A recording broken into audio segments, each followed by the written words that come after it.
So we're about to begin another epic Tesla EV road trip across the country. I'm going to be taking this 2026 Model Y Juniper in ultra red. This is the long range dual motor.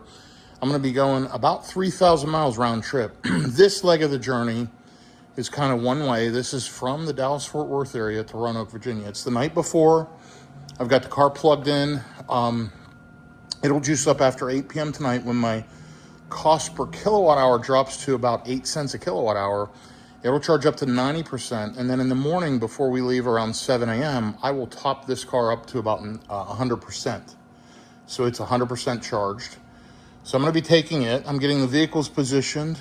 I've got the Rivian R1T here in the driveway. I'm going to be backing it in the garage beside the Cybertruck. I just put it away because I've been out using the Cybertruck today all day. I've got to throw my luggage. I'm going to do that tonight in the back of the Juniper because we're going to be leaving fairly early. And then my daughter is going along, and she's got a 2023 Model Y long range right there. Beautiful car. That used to be mine. It's in the deep blue metallic. Again, it's a 2023 Model Y long range. So same model as my Juniper. And we're going to be doing range and efficiency testing along with charging testing. We're going to compare her charging to mine at each charging stop. We're going to look at efficiency. We're going to reset our trip meters. We're going to turn FSD on the exact same settings. I'm going to follow her. She's going to follow me. We're going to trade positions. So we're drafting each other off and on. And we're going to drive roughly one way on this leg is about 1,250 to 1,300 miles. And we'll be doing that over 2 days. So the first day, we're going to drive to Jackson, Tennessee. So we're going to leave the Dallas-Fort Worth area, drive to Jackson, Tennessee. And we'll be stopping at as many EV Go chargers as we can to test those chargers. And also, guess what? I've got free charging at EV Go for the next year plus because I had purchased a Cadillac Lyriq, which I've since got rid of. And this is my new EV Caddy right here because it was terrible. It was a terrible charging car. It was awful.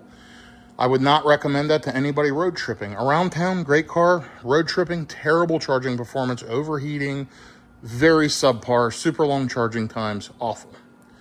So I got rid of that, got this Juniper, and we're going to see how does this thing do compared to this thing down there.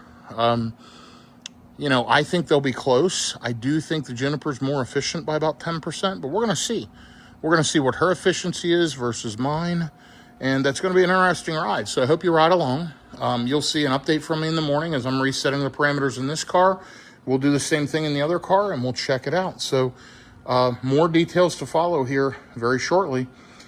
In just a second, you'll get a next update from me, and we're going to be hitting the road and driving about 8 hours the first day, roughly 600 miles plus, and then 8 hours the second day, 600 miles plus. It'll be a pretty interesting ride, and I'm really anxious to see the results, and I hope you are too. How does the 2026 Juniper compare on a real-world road trip using FSD? So that takes away any driver variance. And is it more efficient for real or not? I think it is. We'll see. It's going to be fun. And unfortunately, the Rivian and the Cybertruck will be staying home for this trip, but we're taking two pretty good products. And she's going to juice up to 100% overnight as well. She'll plug in. I've got two level 2 wall chargers over here by my suitcases. We've got a Tesla EVSE and a ChargePoint Home Flex. I'm going to plug the Rivian into ChargePoint Home Flex because it needs some juice. And then my daughter will back her car up here and plug in overnight to that and top up to 100% right before we take off. So this is going to be a great one. I hope you follow along. And here we go. I decided to jump in the Juniper real quick. I'm going to reset the trip meter here for us for this trip. Lifetime on this car. Let me go ahead and shut off climate control. Lifetime on this car, 2,243 miles, 271 watt-hours per mile. We'll see how it does on this trip.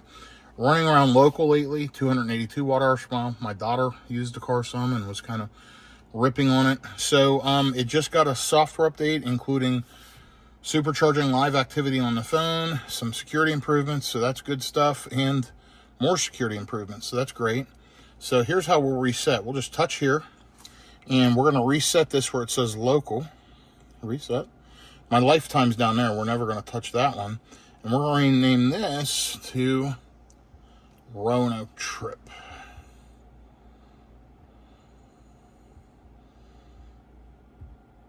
And then you can check these boxes and which ones you want to show in the trip card. And I like to show them all. I like to see the current drive, since last charge, Roanoke trip, and lifetime. And they're all down here, good to go. And so I'm set for taking off in the morning. I'm plugged in, charging is stopped. It'll kick on, like I said, after 8 p.m. when charging rates are less.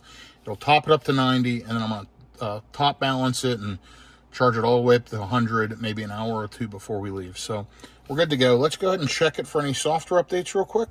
This will force it to check by clicking the vehicle icon, clicking software. I'm on advanced. You'll see there it's checking for updates. It's connected to Wi-Fi here on my home network, and the vehicle's up to date. So we've got the latest updates, latest software running on FSD 13.2.9, which is way better in the Juniper than the FSD in the other car. And we'll look at the trip meter and stuff on that car here in the morning and get a full update and be back with you and be hitting the road. This is going to be a fun one. I really think it's going to be interesting to compare the charging and efficiency. So I'll be back with you soon. Thanks for following along.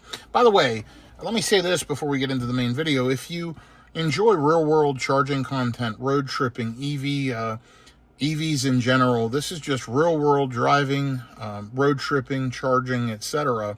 Not a bunch of fancy editing, not a bunch of fancy cameras. This is just the real thing. And if you enjoy that, do me a favor, click like, click subscribe, shoot me a comment, positive, negative, or otherwise. I appreciate all feedback. And yes, those that are paying attention to fine detail, I put some performance pedals on. EV Base makes some amazing pedal replacements, and those look great and work great. I like them a lot better than the factory stock rubber covers. Anyway, again, like, subscribe, shoot me a comment, positive, negative, or otherwise. And we're going to get going here very shortly. It's 6:39 p.m. We'll be taking off in about 12 hours. I'm going to go ahead and throw my luggage in the back of the Juniper and get much closer, ready to go. By the way, one thing I want to mention, and I'm going to show you real quick. I have from TLYard, TLYARD, the really cool refrigerator in the Juniper. Let's see if this stop works. So I've programmed it at home not to go up any further than that so it doesn't hit the garage door. But anyhow, we've got this great fridge in here by TLYARD, and I'm going to kick this thing on and get it cooling in the morning, load it up with drinks and snacks. And my daughter has one in her car too, by, I believe, Test Studio. Two great products. We're going to test them and see how they compare. This is the 16L. She has the 15L. Both by TEMAI, Tamai.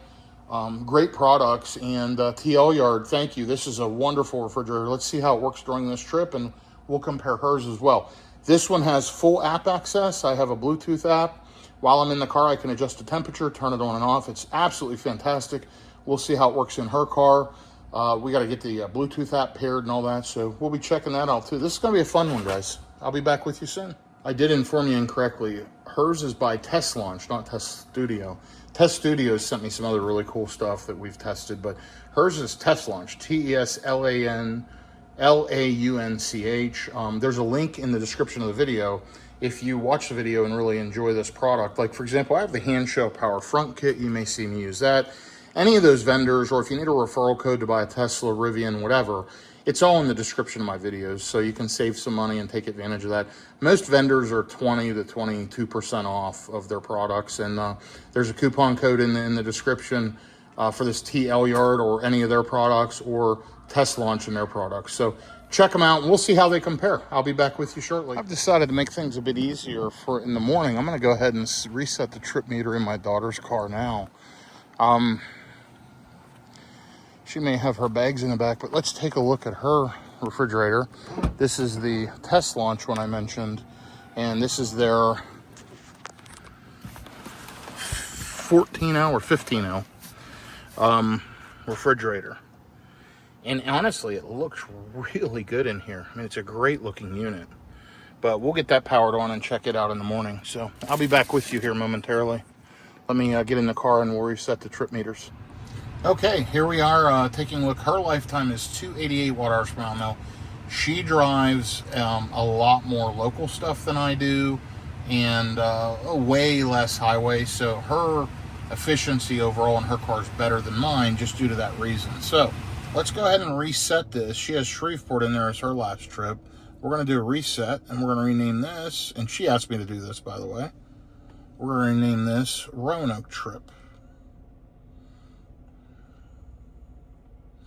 Just like we did in the Juniper.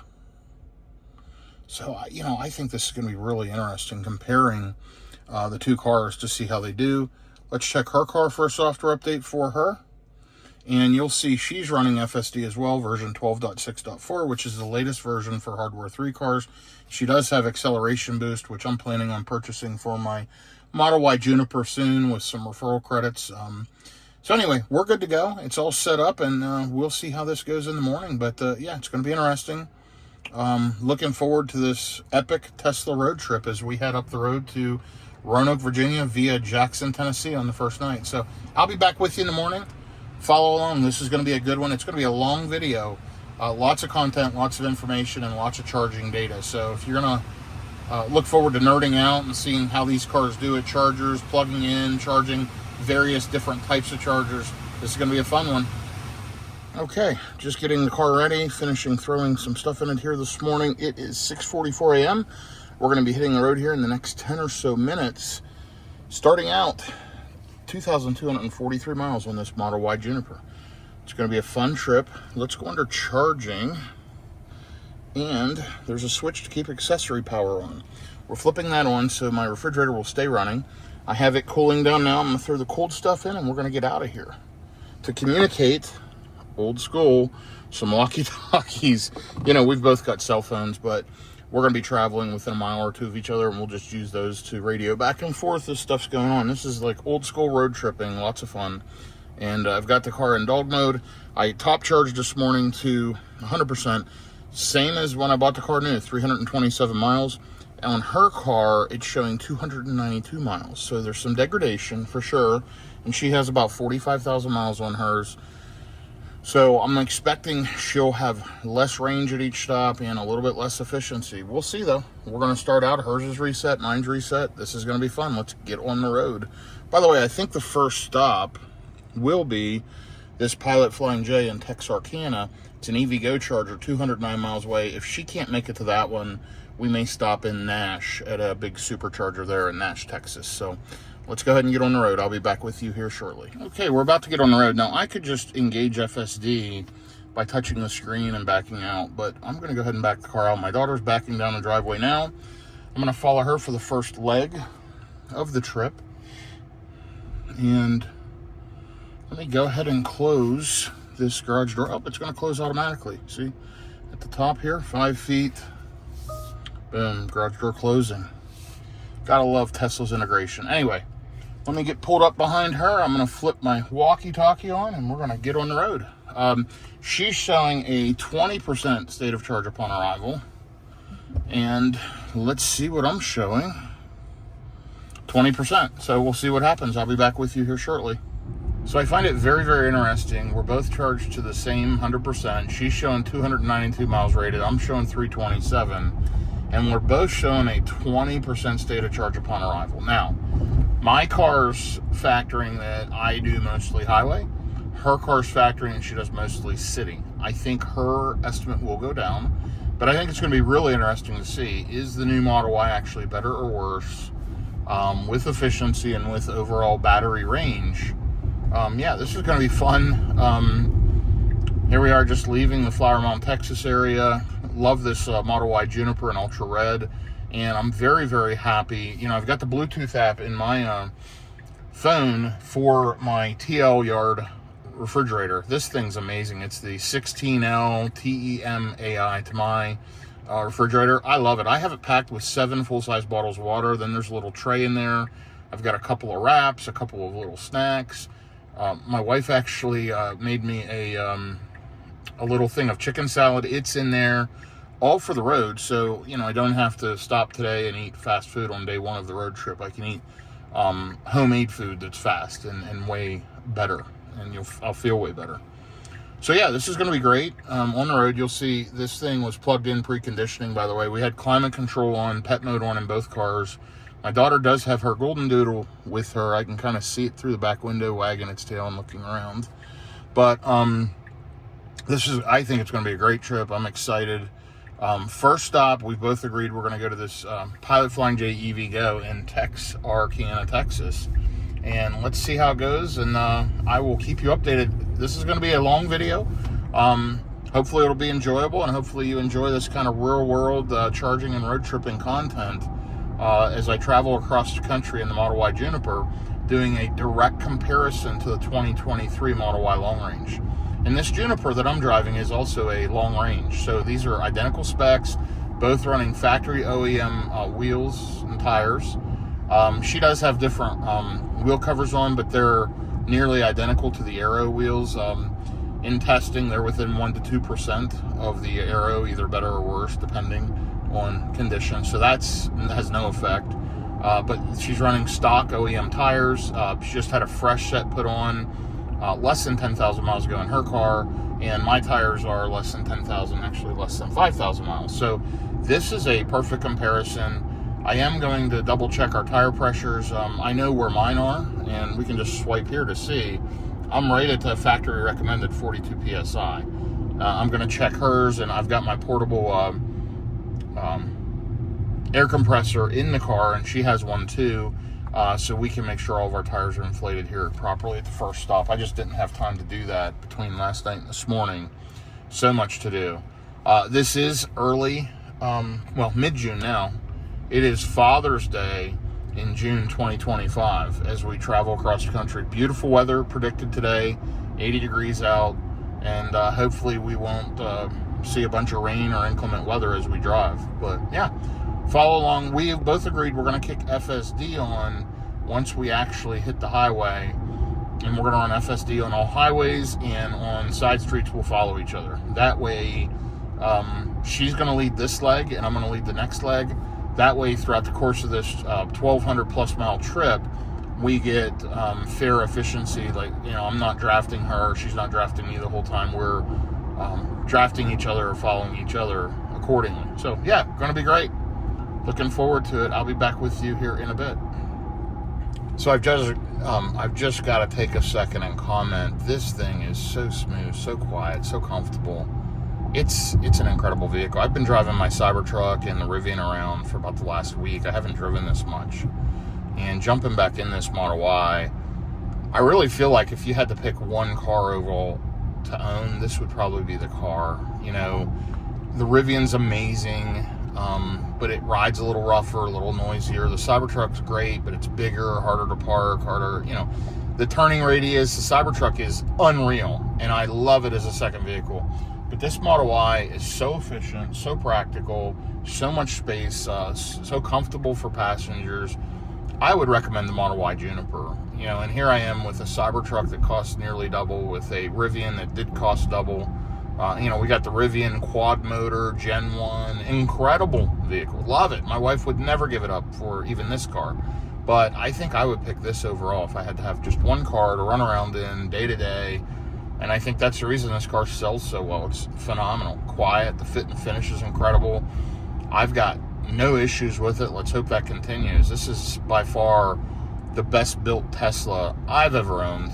And then I would say the Cybertruck's right behind it. I mean, both those cars, I don't have rattles, I don't have squeaks, and I'm going to knock on wood, but wow, just absolutely incredible. And that expression, knock on wood's an old expression. It's a superstitious expression. You can Google it if you've never heard of that. But anyhow, here's some big bumps. And yeah, it bumped, but not bad. And it really absorbed it well, and not a lot of reverberation. The NVH, noise, vibration, and harshness is good. This thing's great. Anyway, I'll keep you updated. We're 79 degrees out at 7:05 a.m. We got on the road. I'm going to just call it 7 a.m. and we'll see what time we get there. We're just plugging in stop by stop because we want to really try to hit these EVGOs. I want to use the CCS adapters she and I both have, and I've got my free charging, as I mentioned from the starting out clip of this video. So why not attempt to use those? It'll be interesting. This first stop in Texarkana shows two chargers, two 350 kilowatt. They split at 175 a piece. It does show one handle's offline on the one charger, but that's not always accurate. We'll see how it goes. I think it's going to be really interesting, and hopefully we can both get plugged in at each stop and get seamless fast charging. But we've got time today. We left early enough. We're only driving, it's, 600 miles today to Jackson, Tennessee. And as of right now, we would hit there probably by 4 p.m. Central Time.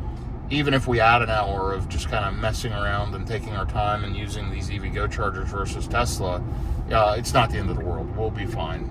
And she's got her golden doodle, so every stop, we need to stop at least 20 minutes anyway, so she can walk her dog, get her dog food and water if needed, and kind of go from there. But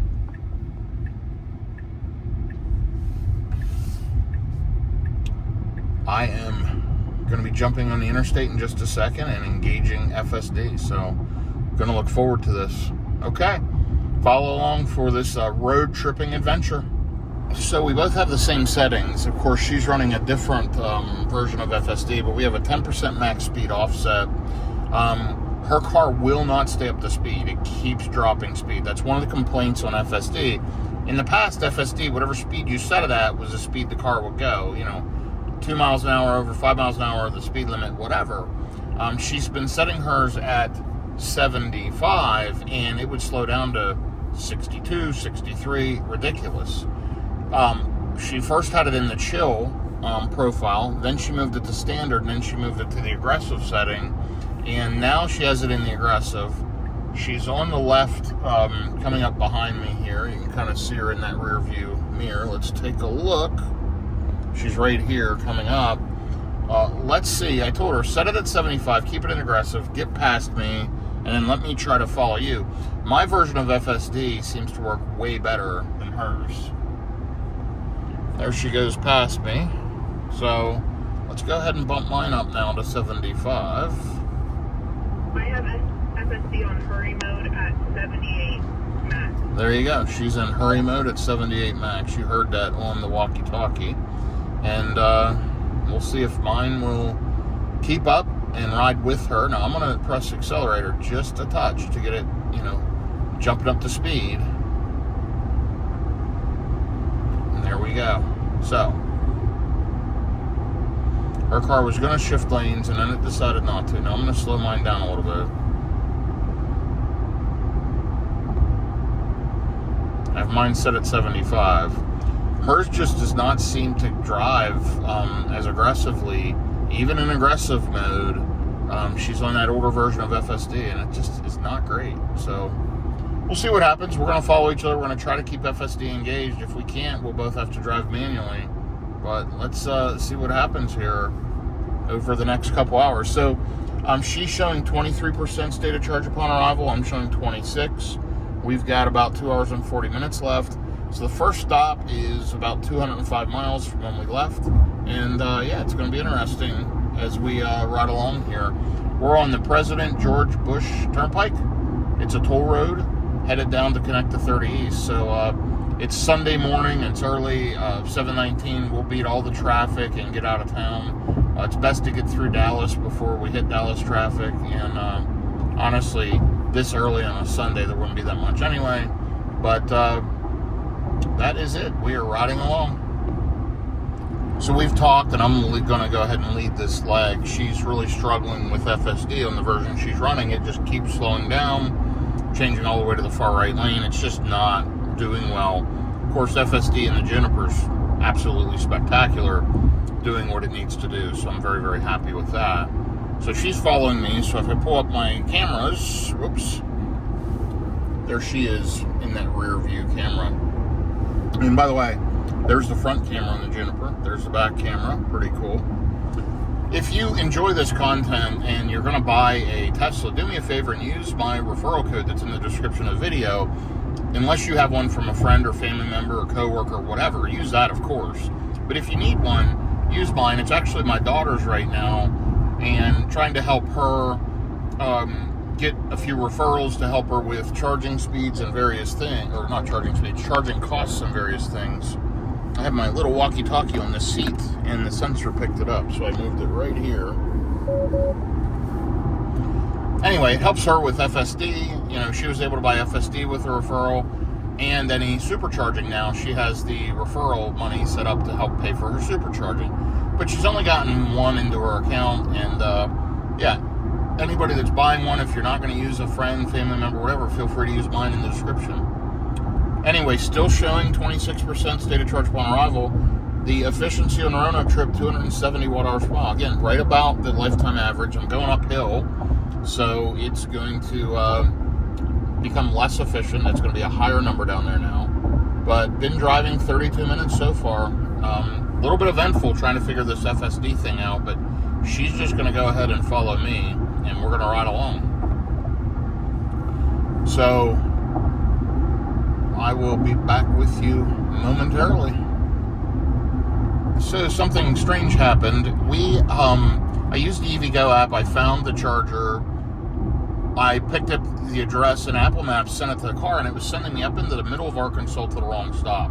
I've got the correct stop in, and I radioed her, my daughter, and she has the correct stop in. She's now showing a 11% state of charge upon arrival, and I'm showing 23%. So the battery efficiency, whatever, of the Model Y Juniper is really showing.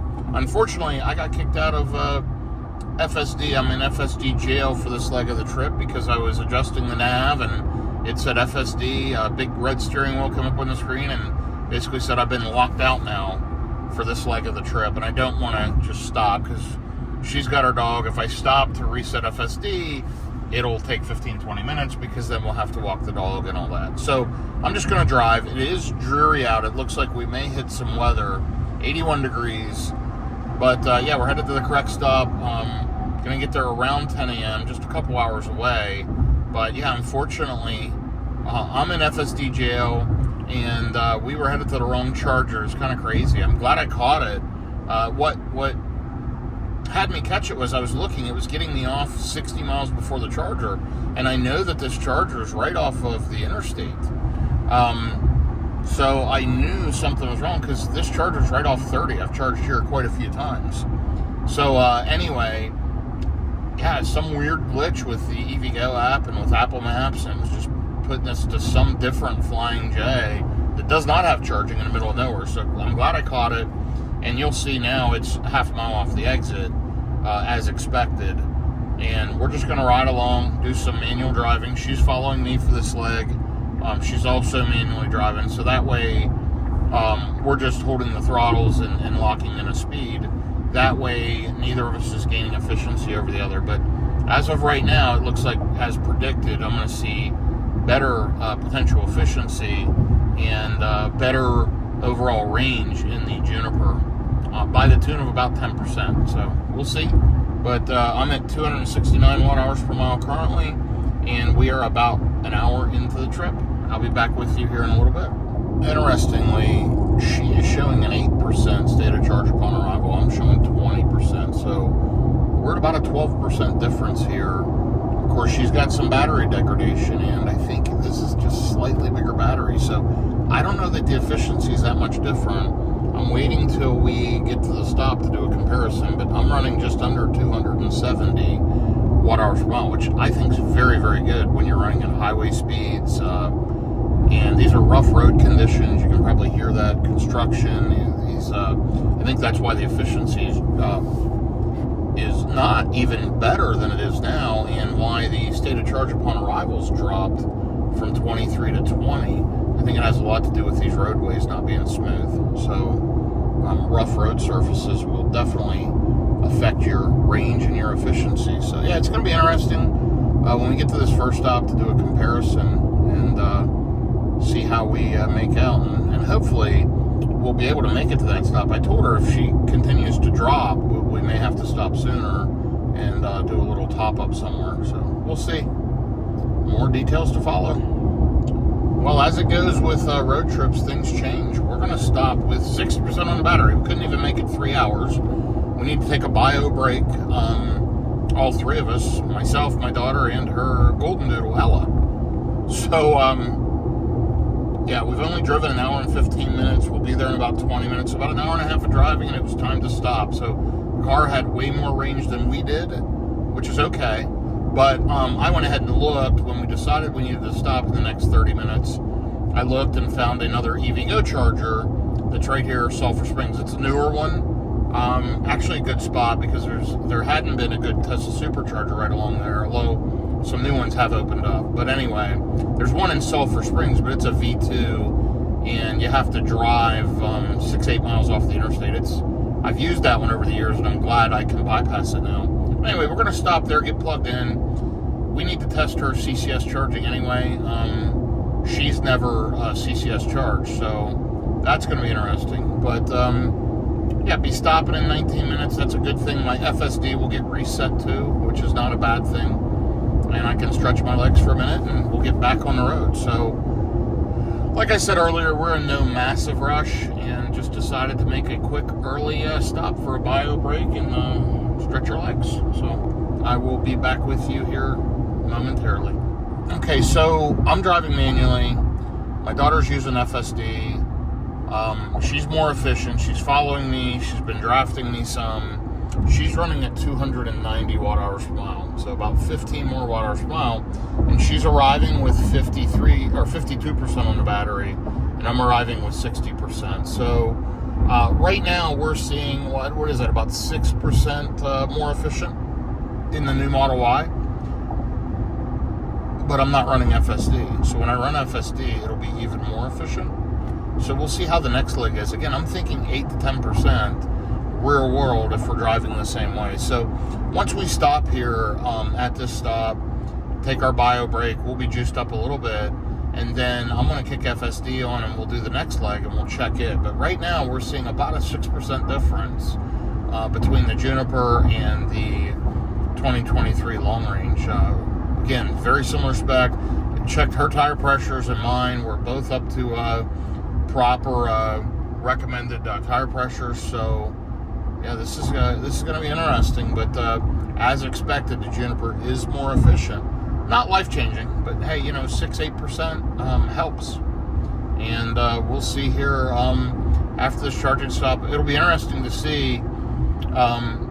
She's going to get plugged in with CCS, and then I'll get plugged in up here, and we'll see what kind of charging speeds we pull at such a high state of charge on one of these EVgo chargers. Now, I like these with the Cybertruck because they're 800 volt, and also they work great with the Rivian. Not as well here with these Model Ys. They can only charge, if I recall, around 200 kilowatts, maybe 210. 190 to 210 max, because the amperage isn't as high as a Tesla supercharger at 400 volts. So I know that's technical stuff, but long story short, they can't charge a Tesla Model Y, Model 3, whatever, at the maximum charging rate. Even though they're rated for 350 kilowatts, they'll only charge, I think it's up to 210, 212. Kind of interesting. Anyway, they do, I believe, charge better on Model X and Model S, but I can't recall. Either way, though, we'll be there in just a few minutes. I mean, less than 5 minutes, I'll be to that stop, and we'll see what kind of charging speeds we're pulling. It'll be interesting. Okay, here we are getting off the exit. We're 1 mile away. We have driven about 107 miles, 275 watt-hours per mile. Been driving for an hour and a half. Now, if we want to stop at that same charger after this in Texarkana, we can. It's an hour and a half away. Let's go ahead up here, get plugged in. We'll see how her car charges. We'll see how mine charges. And then we'll go from there. I don't know how long we're going to be here or how much charge we'll have when we leave. So that'll determine how far we go. I am going to look up whatever EVgo chargers are available and probably hit another one of those, though, after this. So we'll kind of see what happens. What am I doing? I'm turning right here. Yes. Okay. And I just went over here across the street.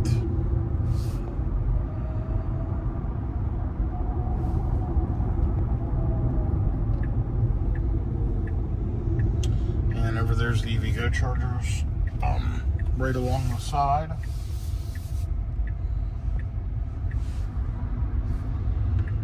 And we're going to go in the auto entrance here.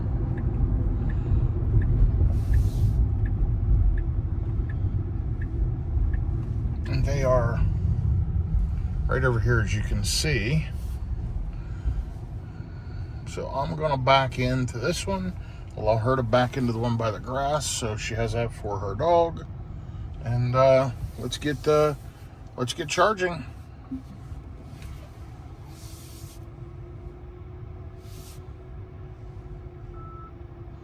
There she is in her fantastic looking Model Y. Okay, I'll be back with you here in a minute. There's my strikeout. Okay, here we are. She's connected, plugged in real easily. No problem. Ella's getting frustrated and is ready to go. So she's going to get her out. Let me go plug in my Juniper and see if it charges up at the same time. I do have the Aero wheel covers back on instead of the wonderful looking EV base covers because we're both going for efficiency. So let's get this thing plugged in. Let's see how it goes. I keep my CCS adapter right here in the door for easy access. And I'll be right back with you. I gotta get it plugged in. Okay, so now I'm charging as well. Both cars are charging. Over there is the Model Y long range. There's Juniper. And let's watch this thing. I just plugged in. She was plugged in first. She was at a lower state of charge, so told her to get plugged in first. Matching voltage should be kicking up now. And let's see what kind of speeds we're gonna get. Right up here's your charging speed. Okay, just popped up to 69, 70 kilowatts. Let's see if it ramps up any more, if it's pulling up any more modules.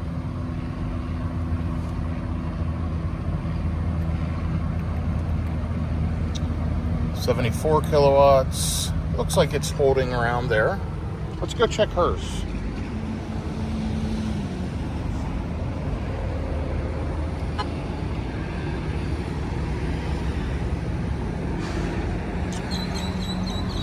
So we'll just click this in use button right down here.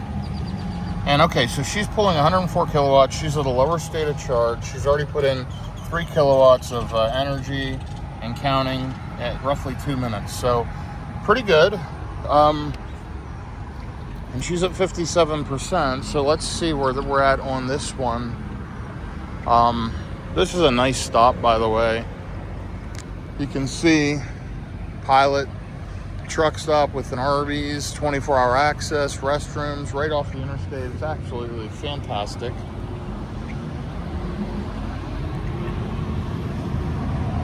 And there we go. So it's 62%. I'm pulling 74 kilowatts. She might have a better charging curve. We'll see. Again, it'll drop as her state of charge increases, but we'll see when they get the comparable comparable states to charge, and we'll see here on future charging sessions. Anyway, let me go take care of some stuff, and I'll be back with you shortly. Even with a trunk full of stuff, I'm able to get into this refrigerator, open it up, put food in and out. I had some meat and cheese. I had a couple of chicken salad wraps. Got a thing of chicken salad, 7 bottles of water in there. This thing's phenomenal. Temperature's rising because I have the door open, but when I got back here, it was at 38 degrees, which is where I had it set. So absolutely fantastic. Loving that. Let's go ahead and check our charging speeds here at both vehicles. So I'm going to walk over to her car. And I also need to squeegee my window. One thing nice about these Pilot Flying J's is they have window squeegees. Let's take a look at this. She's at 64% at 84 kilowatts, so still pulling a little faster charging at that state of charge than me. So we'll see how that works out here as we go. Anyway, I'll be back with you shortly. Okay, so she has her car in pet mode, her golden doodle's in there. She's at 68%, 72 kilowatts, 12 kilowatt hours of energy dispensed in 8 minutes. Let's go check the ultra red Juniper here. She definitely was charging faster because she was a lower state of charge, and I think it's about even when we're about the same pack state of charge, but she's caught up. I'm at 70% pulling 60 kilowatts. She's only a couple of percent off, and I've put in, about 9 kilowatt hour. She did plug in about a minute sooner. She did plug in at a lower state of charge, but we'll be leaving here with about the same charging. I started at 61, so we'll see. But let me figure out the next stop, and I'll be back with you here as we get back on the road. Look how this thing shines. It looks like liquid metal almost. That's my ceramic coating. and it is spectacular. Love the Model Y Juniper. Love the ultra red color. It's great. Okay, let me check and see where I'm at on state of charge, and we're gonna get unplugged and get out of here. Let's take a look. There we go, I'm at 75%. I'll be back with you shortly. Okay, that was a quick charge. She's gonna lead this next leg. 271 watt-hours per mile, 108 miles on this first one, 29 kilowatt-hours of energy. We're gonna go ahead to this next charger that's only about an hour and a half up the road, but with her dog, she feels like that's a good next stop. We'll both get there, I'll get there with 35%, she'll get there with about 25%. And hopefully we'll get another good charging session. That was a good, fast little 10-minute or so stop, and we're back on the road. We did what we needed to do. So I'll be back with you shortly, and we'll see how it goes. But so far, that was a free juice session. Compliments of EVgo and Cadillac originally. What a terrible road tripping vehicle. Just absolutely awful. But now I've got my new EV Caddy, and I'm riding along. So I will be back with you here in a minute. We're going to get on the highway and get riding. Okay, well, my feedback from that first charging stop was because she arrived with a lower state of charge, she charged at a higher charging rate and almost caught up to my state of charge within that 10 or so minute period. Now, with that being said, this is an early, first stop. We have plenty of stops over the next couple of days. So we're just going to pop up the road about an hour and a half. I'm showing 35%. She's showing around 27% state of charge upon arrival. Let's see how it goes. We'll see what we get there with. We'll see her charging rate, and we'll see mine, and we'll know. Hopefully, we can both get plugged in. That was an empty charger site. Perfect. Right along the interstate. This one, we'll see. We don't know. We'll be arriving there about 10:18, and we'll see how it goes. But this, stopping every hour and a half or so seems to be working so far. Of course, that was the first stop, but that's what we're thinking.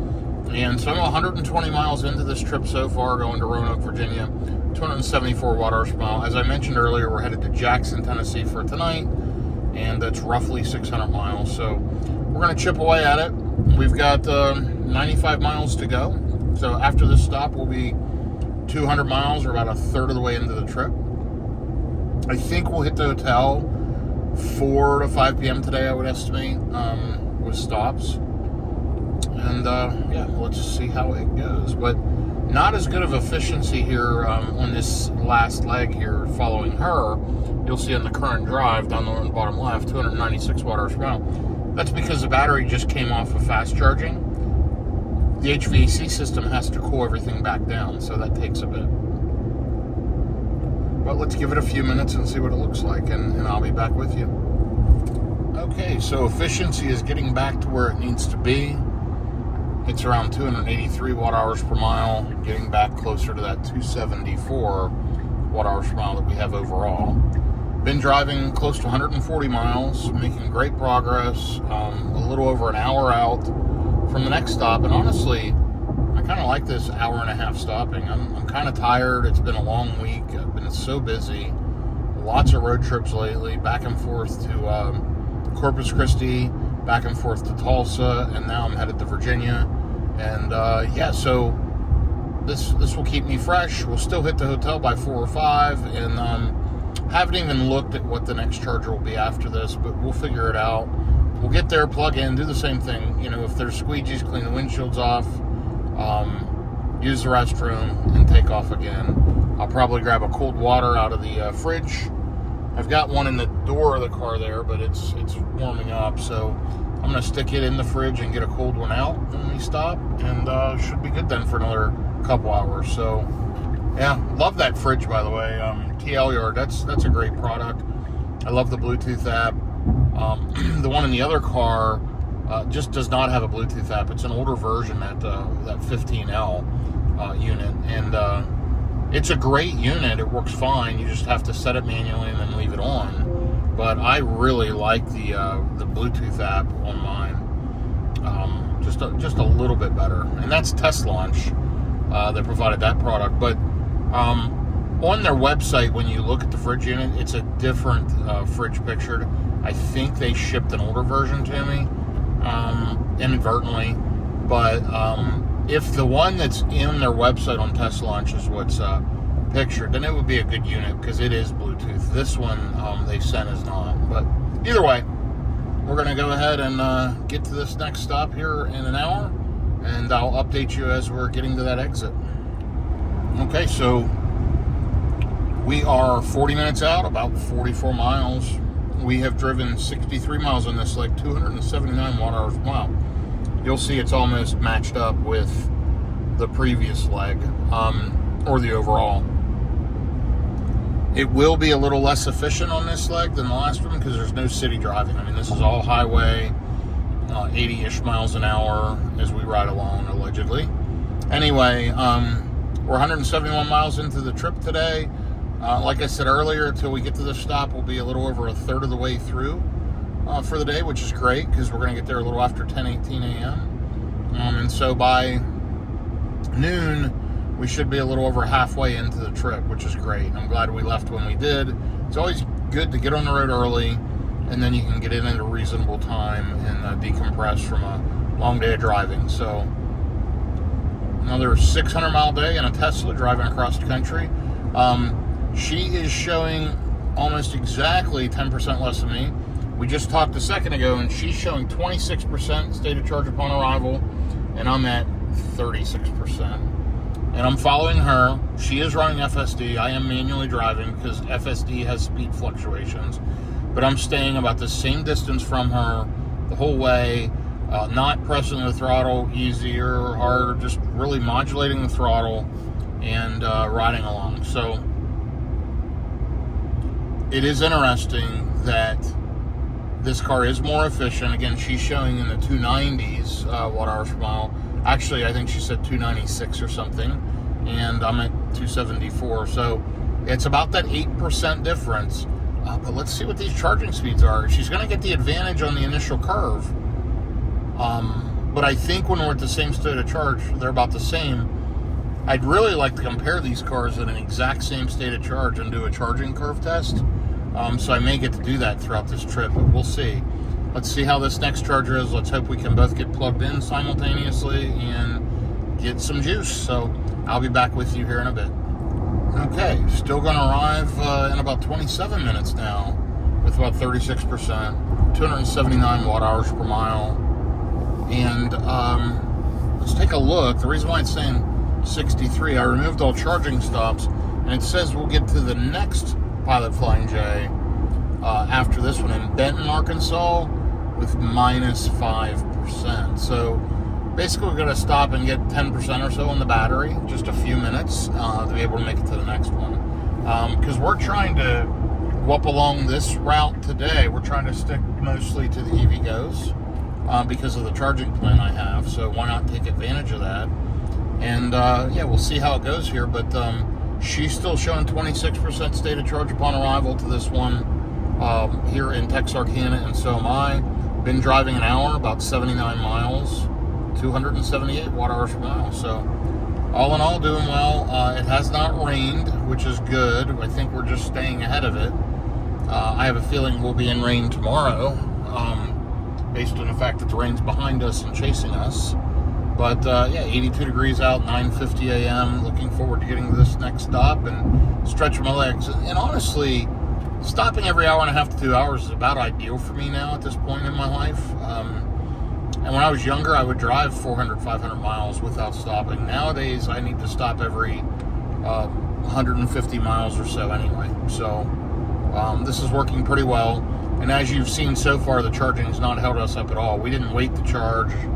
We didn't wait while the car charged. We plugged in, did what we needed to do, and got back on the road. We would have made that stop in a gas car. It would have taken exactly the same amount of time. So far, no setbacks. We'll see if we have any today. It's possible we get to a charger and there's not enough stalls open, or we have to wait to charge or something like that, because if we'd be going to Tesla superchargers, it would be quicker, just from the standpoint of plugging in. They activate almost instantly, and there's tons of stalls, so you don't ever really have to wait unless you're in a super congested metro area. Traveling across country, you really don't ever have to wait on a Tesla charger. So yeah, be back with you here as we get to this charger. Okay, so 108 miles since the last charge, 266 watt-hours per mile, 268 overall. As expected, it improved. I am here at the Pilot Flying J. I'm going to go ahead and get plugged in. Now remember, it showed one of these chargers had a was offline, one of the handles. Let's check this one. Okay, shows this charger over here is offline, so I'm going to have to use the one on the right side. Let me go ahead and get plugged in and let's see if it charges up. Okay, so this is connecting. This handle's offline, as you can see right here. This one's now in use, checking cable safety. So the Juniper is gonna be juicing up. And we arrived with 37% on the battery. It says starting to charge right there. Down there again are the trip stats.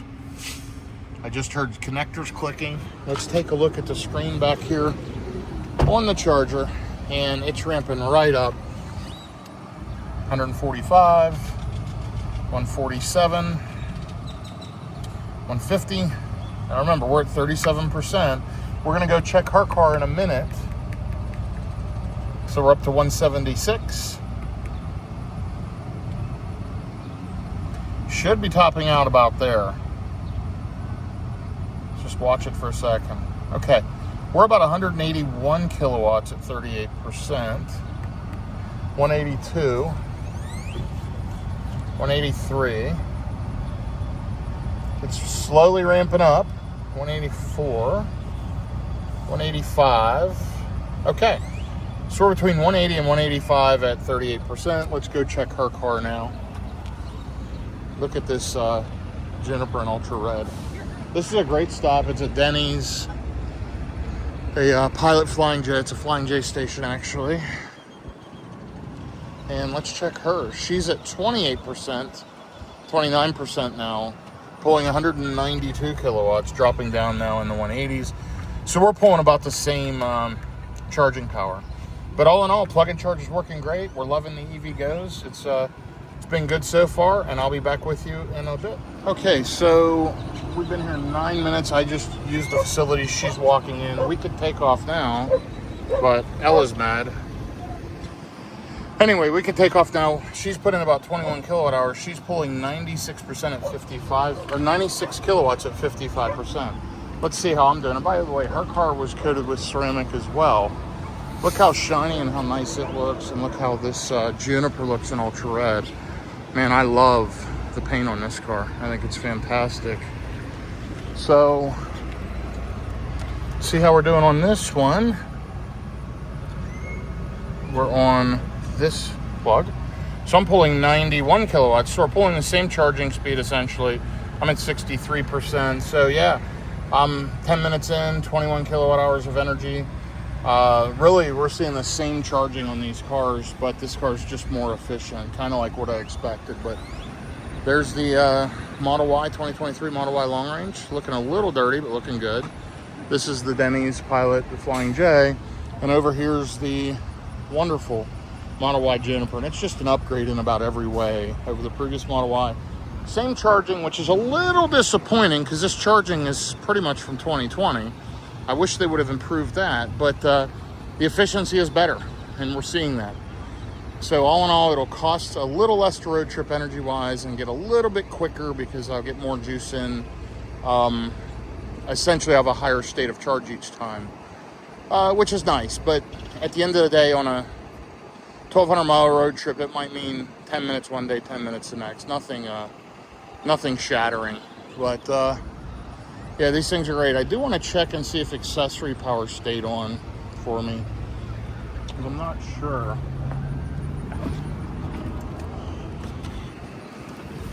Let's see what it says in the car.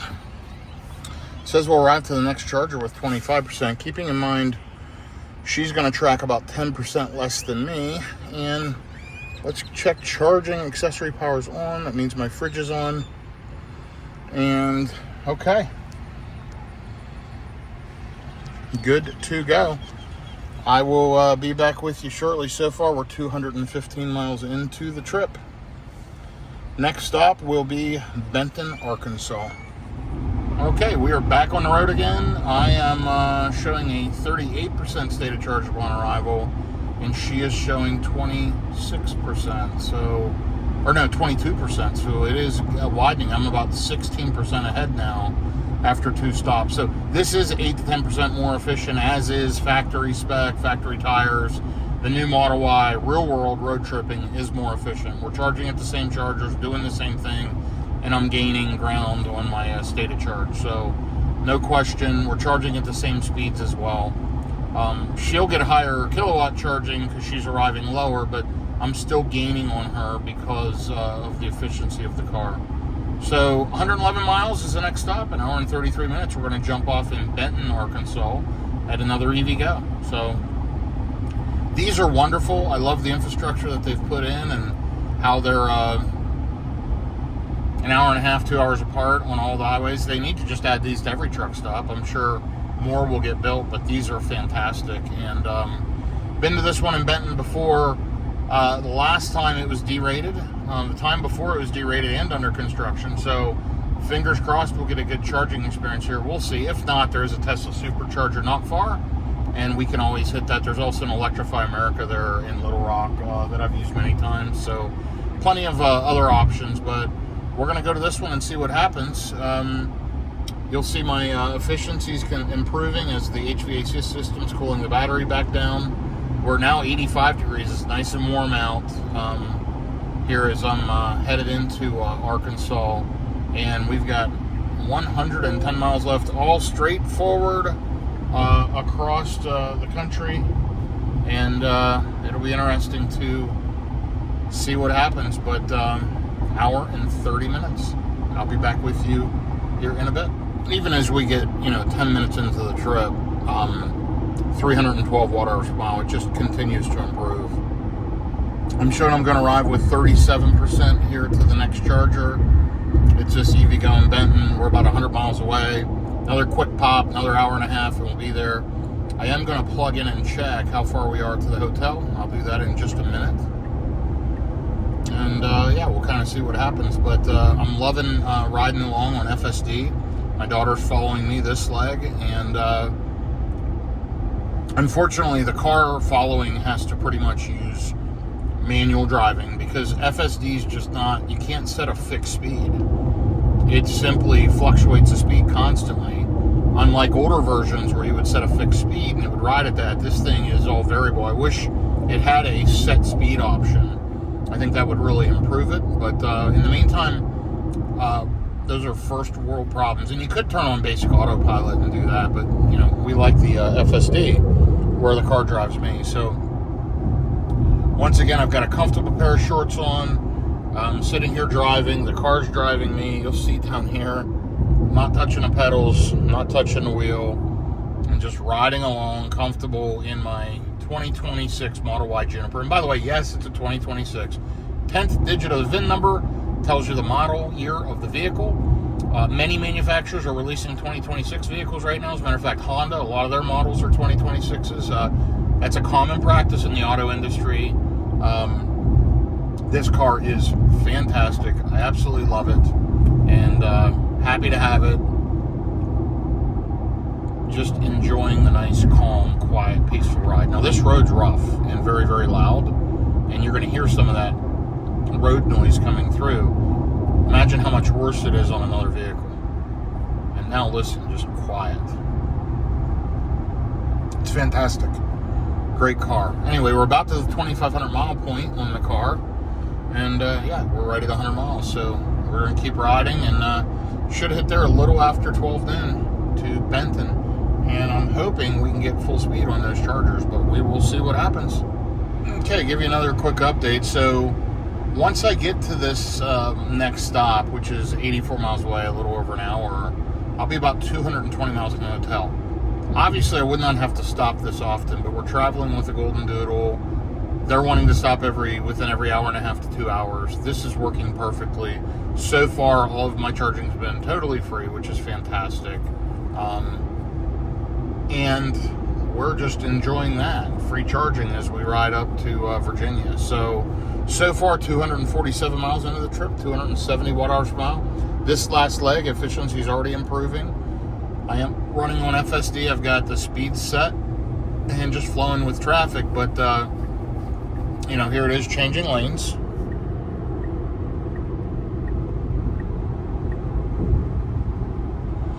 Absolutely fantastic. Really takes a lot of the stress out of driving, makes things a lot easier.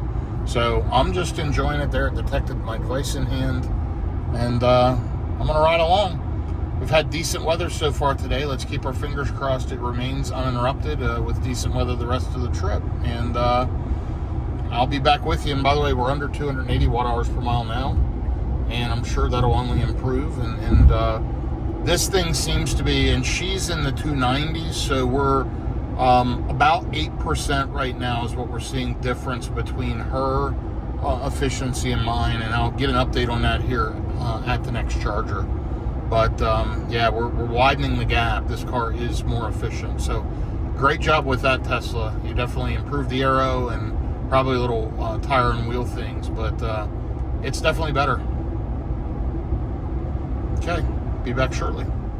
Okay, so here's a trip update. 265 watt hours per mile, running at highway speeds. It's fantastic. 268 overall on this trip, and 87 degrees Fahrenheit. 38% estimated upon arrival, and she is at like 22% right now. So interesting, but we're 55 miles out, making great progress. And I will update you here as we get to this next charger. This is another EVgo Pilot Flying J in Benton, Arkansas. That'll be the next stop. Beautiful day, isn't it? I think we're a little past the weather now, and it sure is looking nice out. Really, really enjoying it. Know where I can go, by the way. That car passed me on the right. I mean, we're a full line of cars all the way up through, so they'll just car jump up through. But anyway, I'll be back with you here momentarily. Okay, so here's an update. I'm at 266 on the Roanoke trip as far as watt hours per mile. She's at 289. So 22 watt hours per mile worse. I'm showing a state of charge upon arrival at 39%. She's showing 21%. So 18% more in my battery. Definitely have better efficiency. Charging's the same. This is quieter. FSD's better. This car is definitely an upgrade. It's a lot of subtle things, but you know, over the course of a day or two, and in big road trips, this would make a difference. But generally, it's not enough on its own to say, hey, I need to upgrade my previous Model Y to a new Model Y because it's more efficient. No, but it's a nice to have. So if you're upgrading anyway or need another car, or you just decide you want to get a Tesla, the new Model Y Juniper is 8% or so more efficient. You figure 22 watt hours per mile into her, 289, it's roughly 7-8%. That's pretty good, and that's about where I thought it would be. Anyway, beautiful day still. We're about 40 minutes out and just riding along. I'll be back with you here as we get to the charger. She's leading the rest of this leg. She took the pole position, and I'm just riding along. You know, I've driven Model 3s before, but I'm on a fairly big road trip running at highway speeds, and the last 84 miles, 259 watt hours per mile. That's remarkably good. This thing's super efficient. I'm very, very impressed with this vehicle. It's so smooth, so quiet, so comfortable, roomy. They've improved all the interior components. This thing's just phenomenal. And wow, the efficiency, really, really good. Anyway, riding along, I have 49% on the battery, going to arrive with around 39% versus her 21. So, and she still is in that mid 290 watt hours per mile, and I'm at 266 overall. So the gap is widening. We are at a 10% difference now, maybe even a little above, as this day has continued on. It's 88 degrees out, 11:46 a.m., and be there in 29 miles. So I will update you here as we get to the charger. Okay, here we are, getting off the exit, 257 watt hours per mile. This car astonishes me. I mean, we were running at highway speeds in 88 degree heat for the last 113 miles, over an hour and 31 minutes. I mean, that's remarkably good. And overall on the trip, 264 watt hours per mile and 330 miles. Wow, I mean, just really, really great. So we're going to turn right up here on Alcoa Road. And we're going to cut across the highway and get over here to the truck stop. Been to this one quite a few times.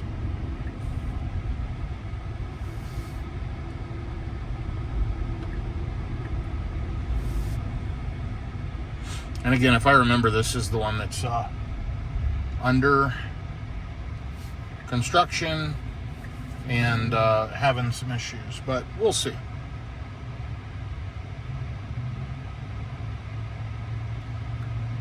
I am sitting at 39%, arriving with 39%, and we'll be to the charger in just a quick minute.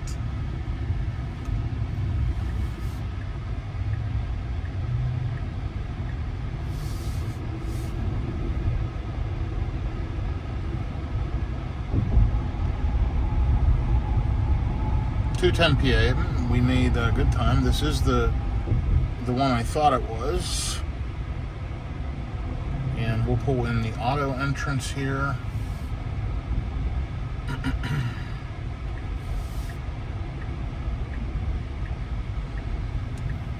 And it does not look like there's any cars charging, which is a very, very good thing.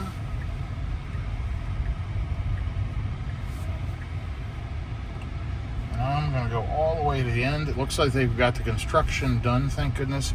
They've made it very tight to get in this spot at the end. Because they built this handicap accessible ramp, which is good. I'm glad that it's there. But, yeah, it makes it kind of tough here. But that's okay. We're going to get backed in, plugged in, and juiced up. So let me get plugged in, and I'll give you an update. But there's the last leg.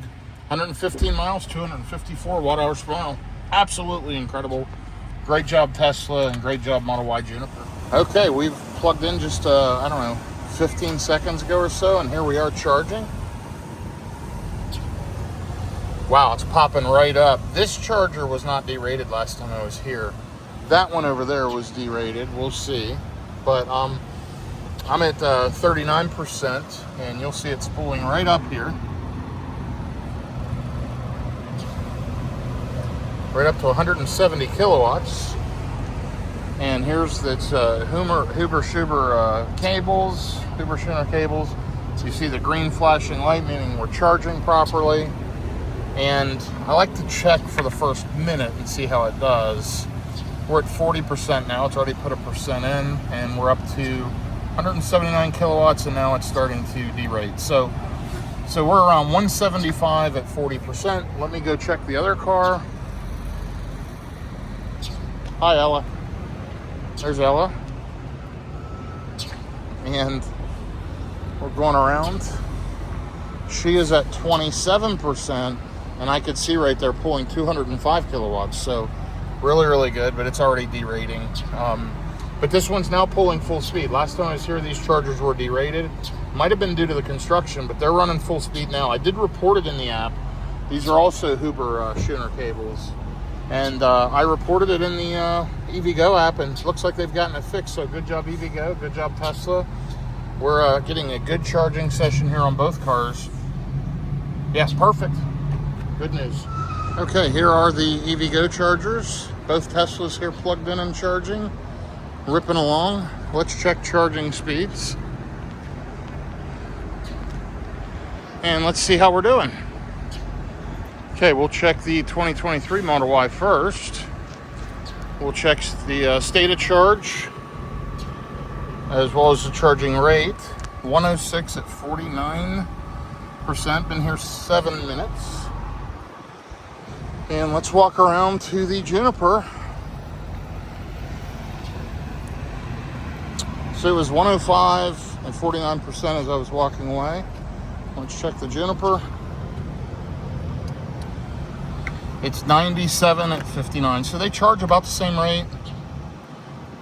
Really pretty much the same. That one's charging a little faster, but it's at a lower state of charge. So I'm about 10% ahead currently in the Juniper. And I'm going to check the next stop, and we'll get out of here in just a minute. So the cars have been ready to go. Ella's ready to go. She's sitting in there.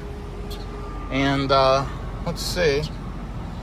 62% on her battery, still charging at 86 kilowatts, taking on 26 kilowatt hours of energy in 13 minutes. So 13 minutes in, the cars are ready, we're not. And again, she's at 62%.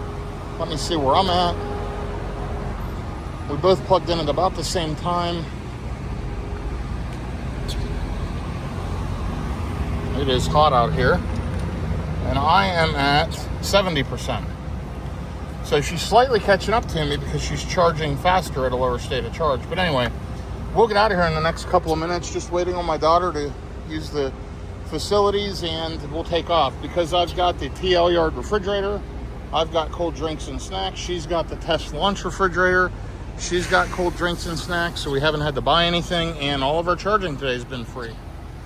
So that is pretty good. Wow, is it hot out there? Okay, so anyway, you'll see here it shows we're still pulling 75 kilowatts, and let's take a look at the next stop, West Memphis. As of right now, I get there with 23%. She gets there with 13 to 15%. We're good to go, but I'll have her check when she gets back to her car. Still waiting on her, and we'll get out of here and get back on the road. All in all, the Juniper's more efficient. It doesn't make a significant difference on a road trip, but it is nice to have. So if you're going to buy one over the other, buy the newer version. That seems obvious, but yeah, this road trip, if it shows anything, we're taking longer than the car is at each stop. I don't need to wait till 24%. I could have gone already, and I'm just simply not ready to go yet. So very interesting, but be on the road very shortly here. At last leg, there's your stats, by the way. 114.8 miles, 254 watt hours per mile, 330 miles overall, 263 watt hours per mile. I'll be back with you here shortly. She's radioing me. So she just got back to her car and radioed me, and it was only showing 6% upon arrival on her end, and mine was showing 25% or whatever.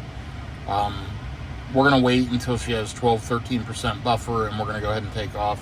I'm up to 31%. I think she's at about 11%. So now my gap is spreading, and my this state of charge remaining upon arrival. But again, it's not mattering because we're traveling together, and she's charging faster, arriving at a lower state of charge. But either way, these are good charging sessions. I love the EVgo Pilot Flying J chargers. They're right off the interstate, super convenient, have all the amenities, open 24/7, and I've got a great charging plan with them. I'll probably buy their high-end charging plan that really buys the rate down when my free charging expires. But in the meantime, this has been great. Plug and charge with them, they call it Auto Charge Plus, with the CCS adapter. Once you set it up the first time with your VIN number in your Tesla, after that you just plug in and go.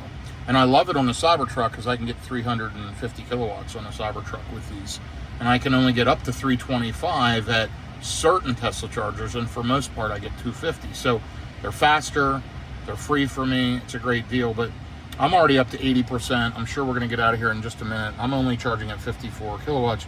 You got the little icon there that says, hey, battery's almost full, it's charging slower. So anyway, let me get on the road, and I'll be back with you here for an update.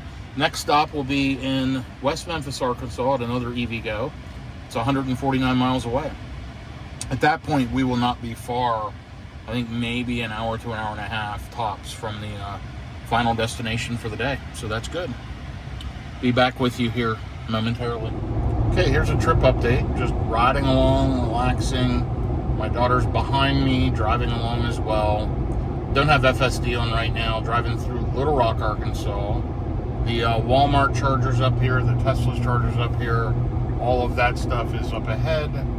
And yeah, we're gonna get moving here. We've got 11 miles to get on 440 east, and the efficiency's already really good. I just pulled out of a charger 7 minutes ago, and I'm at 272 watt hours per mile already. This car is remarkably efficient. I'm gonna arrive, it says, with 35%. Her car's showing her 15%. So we now have a 20% spread, and it's only widening through the course of the day.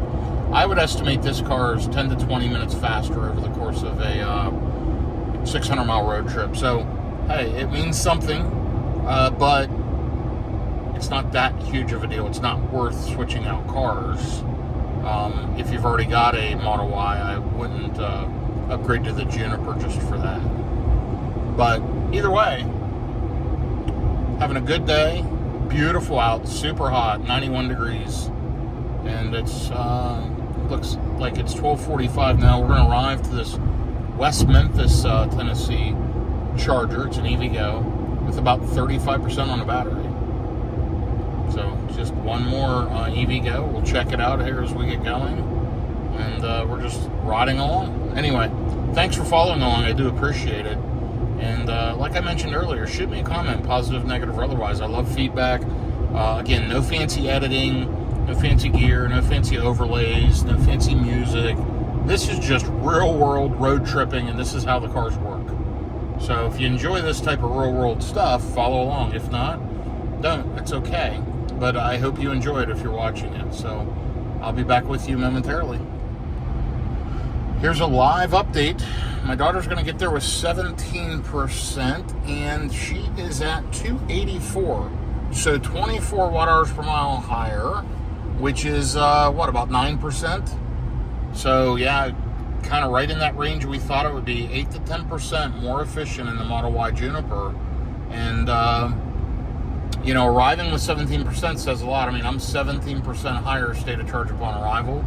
It is starting to stack up. We'll probably have one stop after this. I mean, we're stopping extra today, obviously. We could have cut a stop or two out, but we're stopping every hour and a half or whatever. But this trip shows me that Juniper is just a better road tripping car for sure. It charges just as fast as the previous version. It should charge faster, but it's just that much more efficient. So great job, Tesla, with that. And looking forward to getting to this next EVgo charger here in West Memphis, Tennessee. Let's see, we are almost 380 miles into the trip, 261 watt-hours per mile. This leg, 241. This car is just getting better. I don't really understand how it's gotten so remarkably good on this leg, but I'm anxious to see what it's going to do for the rest of the trip, because once I get through partway in Tennessee, the efficiency just really improves. So this Juniper is phenomenal. Now, I've not had this car, I don't believe. No, I've not driven this car to Virginia yet. All my other vehicles I had, but this is the first trip up here, if I recall. So this thing's really surprising me on a long distance road trip. It's remarkably good. Wow. Really is. So anyway, 1:20 p.m., 89 degrees out. We're just riding along here, 140, in the middle of Arkansas, and about 100 miles we'll be stopping to juice up. So let's see how it goes, and I'll be back with you here in just a little bit. I find it fascinating, though. Again, 284 on her consumption and 17% remaining upon arrival. Wow. Significant, actually. I mean, 8 to 10% is nothing to laugh at. It. If I'm by myself, I'm ahead of her probably a good half hour plus for the day, maybe an hour. I mean, when you're doing 10 hours and I've got 8 to 10% more efficiency, I'm beating you by about an hour because I'll space out stops, I'll charge less. I would not sit at these chargers anywhere near as long. I'd have been gone at that last charger probably 10 minutes sooner. I might have skipped a charger. I would be pretty far ahead. So really interesting. So yeah, this is showing me some things I didn't know fully what to expect, but I'm pleased the Juniper doesn't charge worse, because I have heard it charges worse. That's simply not the case. And I've heard it's not more efficient. That's just simply wrong. It is more efficient, and this trip totally proves it. So all right, I'll be back with you here in a bit. This Juniper is so freaking good. Wow. I mean, FSD's incredible on it. The car is so efficient. I'm at 260 watt-hours per mile, running at highway speeds, 90 degrees out. I've never seen efficiency like this anywhere close on Model Y with the types of highways and the speeds that I'm driving. Yeah, you can get that efficiency around town, no big deal. But when you're running these high-speed interstates across the country and the areas I'm driving through with wind and everything else, absolutely not. And this is just so good. I'm really blown away, really happy with it. I'm going to arrive with around 34%. I'm less than an hour out. I'm less than 50 minutes out. 92 miles since the last charge, hour and 18 minutes, 247 watt hours per mile. Look at that. It's beautiful here. You can see cornfields and just fields all over. Absolutely gorgeous, beautiful time of year. Like I said earlier, it's mid-June 2025, and just enjoying driving across this great country in a American-made car. Tesla's a wonderful, wonderful vehicle. Really happy with it, and yeah. So my daughter's pretty far ahead. I got caught behind some truck traffic, which is fine, and now it's the car's catching me up. So this will be the last charging stop of the day. Then we'll get enough to get to the hotel with a high enough state of charge where we can use Sentry mode. But the hotel does have charging, so I'm hoping that until we get there, one, if not both of us, can plug in. As long as one of us can plug in, one car can charge, then the other one can charge, and then we can take off in the morning. So we're going to get there at a reasonable time. I think we'll get there hopefully around 4:30-ish, and at least that's the plan. And yeah, this should be the last stop of the day. Looking forward to getting to the hotel and relaxing. At that point, we'll get there, I think, around 4:30. And keep in mind, we left 7 a.m. this morning, so it'll be about 9.5 hours of total road time, including charging, stopping, whatever, to go roughly 600 miles today. So we'll see the final numbers here in a bit, but in the meantime, I'm just going to ride along and let FSD do its thing. It's been phenomenal. Obviously, I got one strikeout early on. I've got 4 more until the next update or whatever. It seems like I get a strikeout on about every software release. I get probably 1 or 2.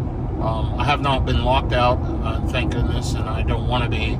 And those strikeouts remind me to really focus and not be distracted. So I don't know that they're a terrible thing, but there might be a better way to do that in the future. Anyway, that too will pass. So I'll be back with you momentarily. Well, here we are. Only 19 minutes out, 19 miles to the GM Energy charging station. This is another EVgo. Pilot Flying J. All 4 show available. It's 2 chargers, 2 175s. They're 350 kilowatt chargers with split 175 charging. Hopefully we can both get backed in, get plugged in. So far today it's been very smooth. I'll knock on wood. Again, that's a superstitious thing, but it's been smooth and uneventful. FSD's done an amazing job for me. 253 watt hours per mile. Just wow. I mean, that's 4 miles a kilowatt hour, essentially. As close to it as really you can get. And overall, almost 4 miles per kilowatt hour, 260 watt hours per mile. This thing is remarkably good. So, definitely 8 to 10% more efficient. I was going to say 9% more efficient than the 2023 long range, and just a smooth, quiet, comfortable car. I've driven this route many times in a lot of different vehicles. This is probably one of the best drives I've ever had. This vehicle is so smooth, so quiet, so comfortable, fantastic. It's 2:25 p.m., 90 degrees out. And yeah, we're going to get there around 2:42. We'll probably be there 15-20 minutes. We need to use the restroom, stretch your legs, walk around. And then I think we're an hour and 20 minutes from the hotel. We'll head there and hopefully be able to get plugged into a level 2 charger. 38% left on my battery. Shows I'm arriving at 32. I have been running highway speeds. And this is good. Almost 500 miles on the day. You'll see we're at 462 miles. Overall. So yeah, good road tripping day. I hope you've enjoyed it. I will be back with you here shortly. Here's another update. We are about 5 miles out, 7 minutes It's 2:35 p.m., 89 degrees. Still running around 260 watt-hours per mile on this leg, 253 watt-hours per mile.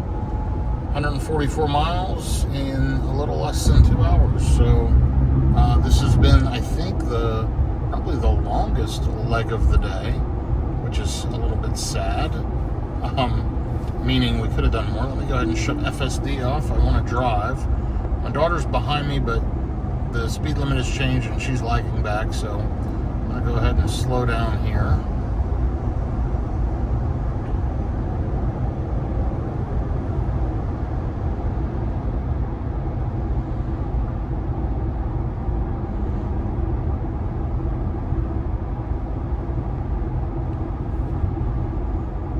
So I've stayed in this area quite a few times. This is it's just an area I've ended up staying in just with my travels from Virginia to Texas and back.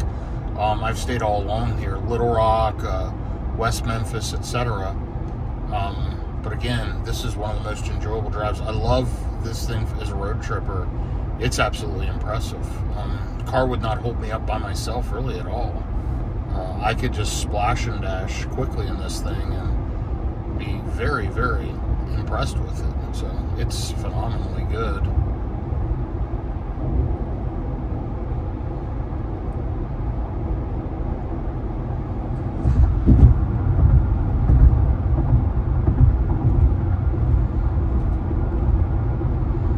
So yeah, we're coming into Memphis now, and so I was just checking out what that is. I think that's like a DOT station, Department of Transportation or something. What is that? Can you see? A defense thing. I'm not sure.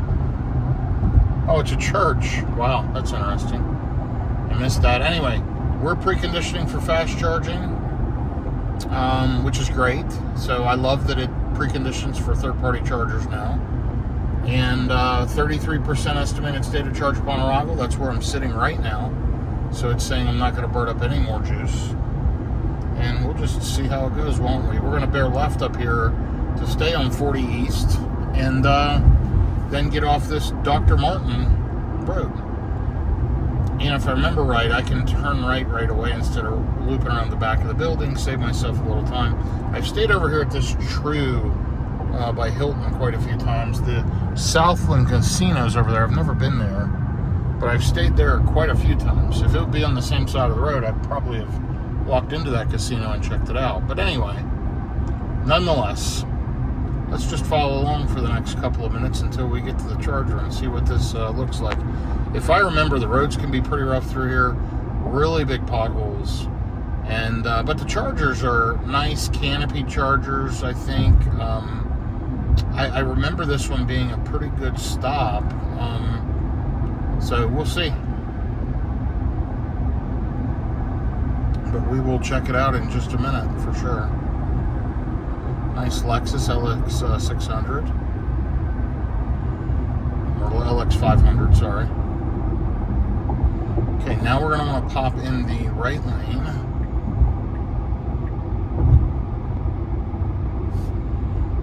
And we're going to go right up here and get off this exit.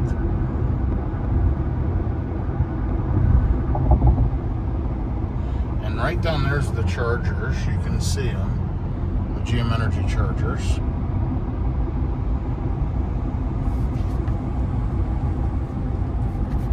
Okay, and we're going to jump off this exit.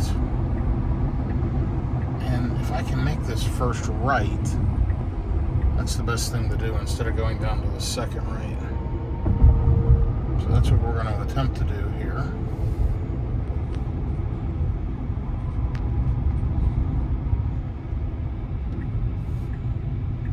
And yes, I'm manually driving. You know, I let the car drive me a ton, but every once in a while, you want to go ahead and drive.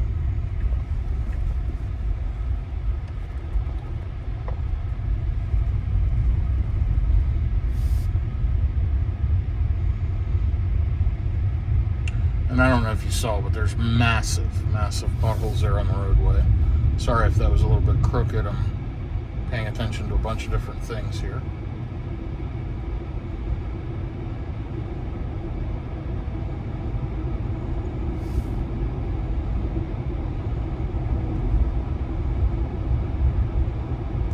This one is just a little awkward to get to off the interstate, but actually I kind of like this station, to be honest, but we'll see.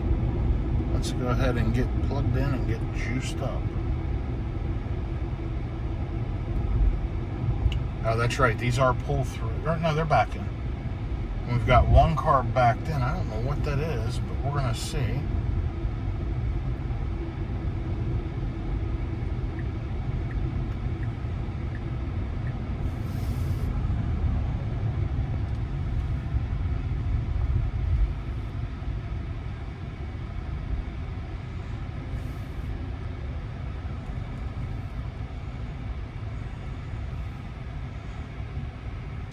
I'm going to go ahead and plug in with that car. I think it's a Mustang. And I'll share power with them. No, it's a Equinox. Nice looking car. But I'm going to go ahead and get pulled in here. And I'll be back with you in a minute once we get hooked up.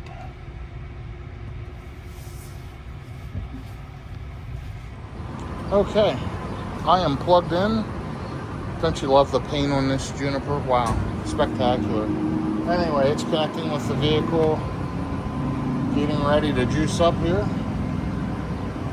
Should say matching voltage in a second. And it should flip over to charging here. And there we go.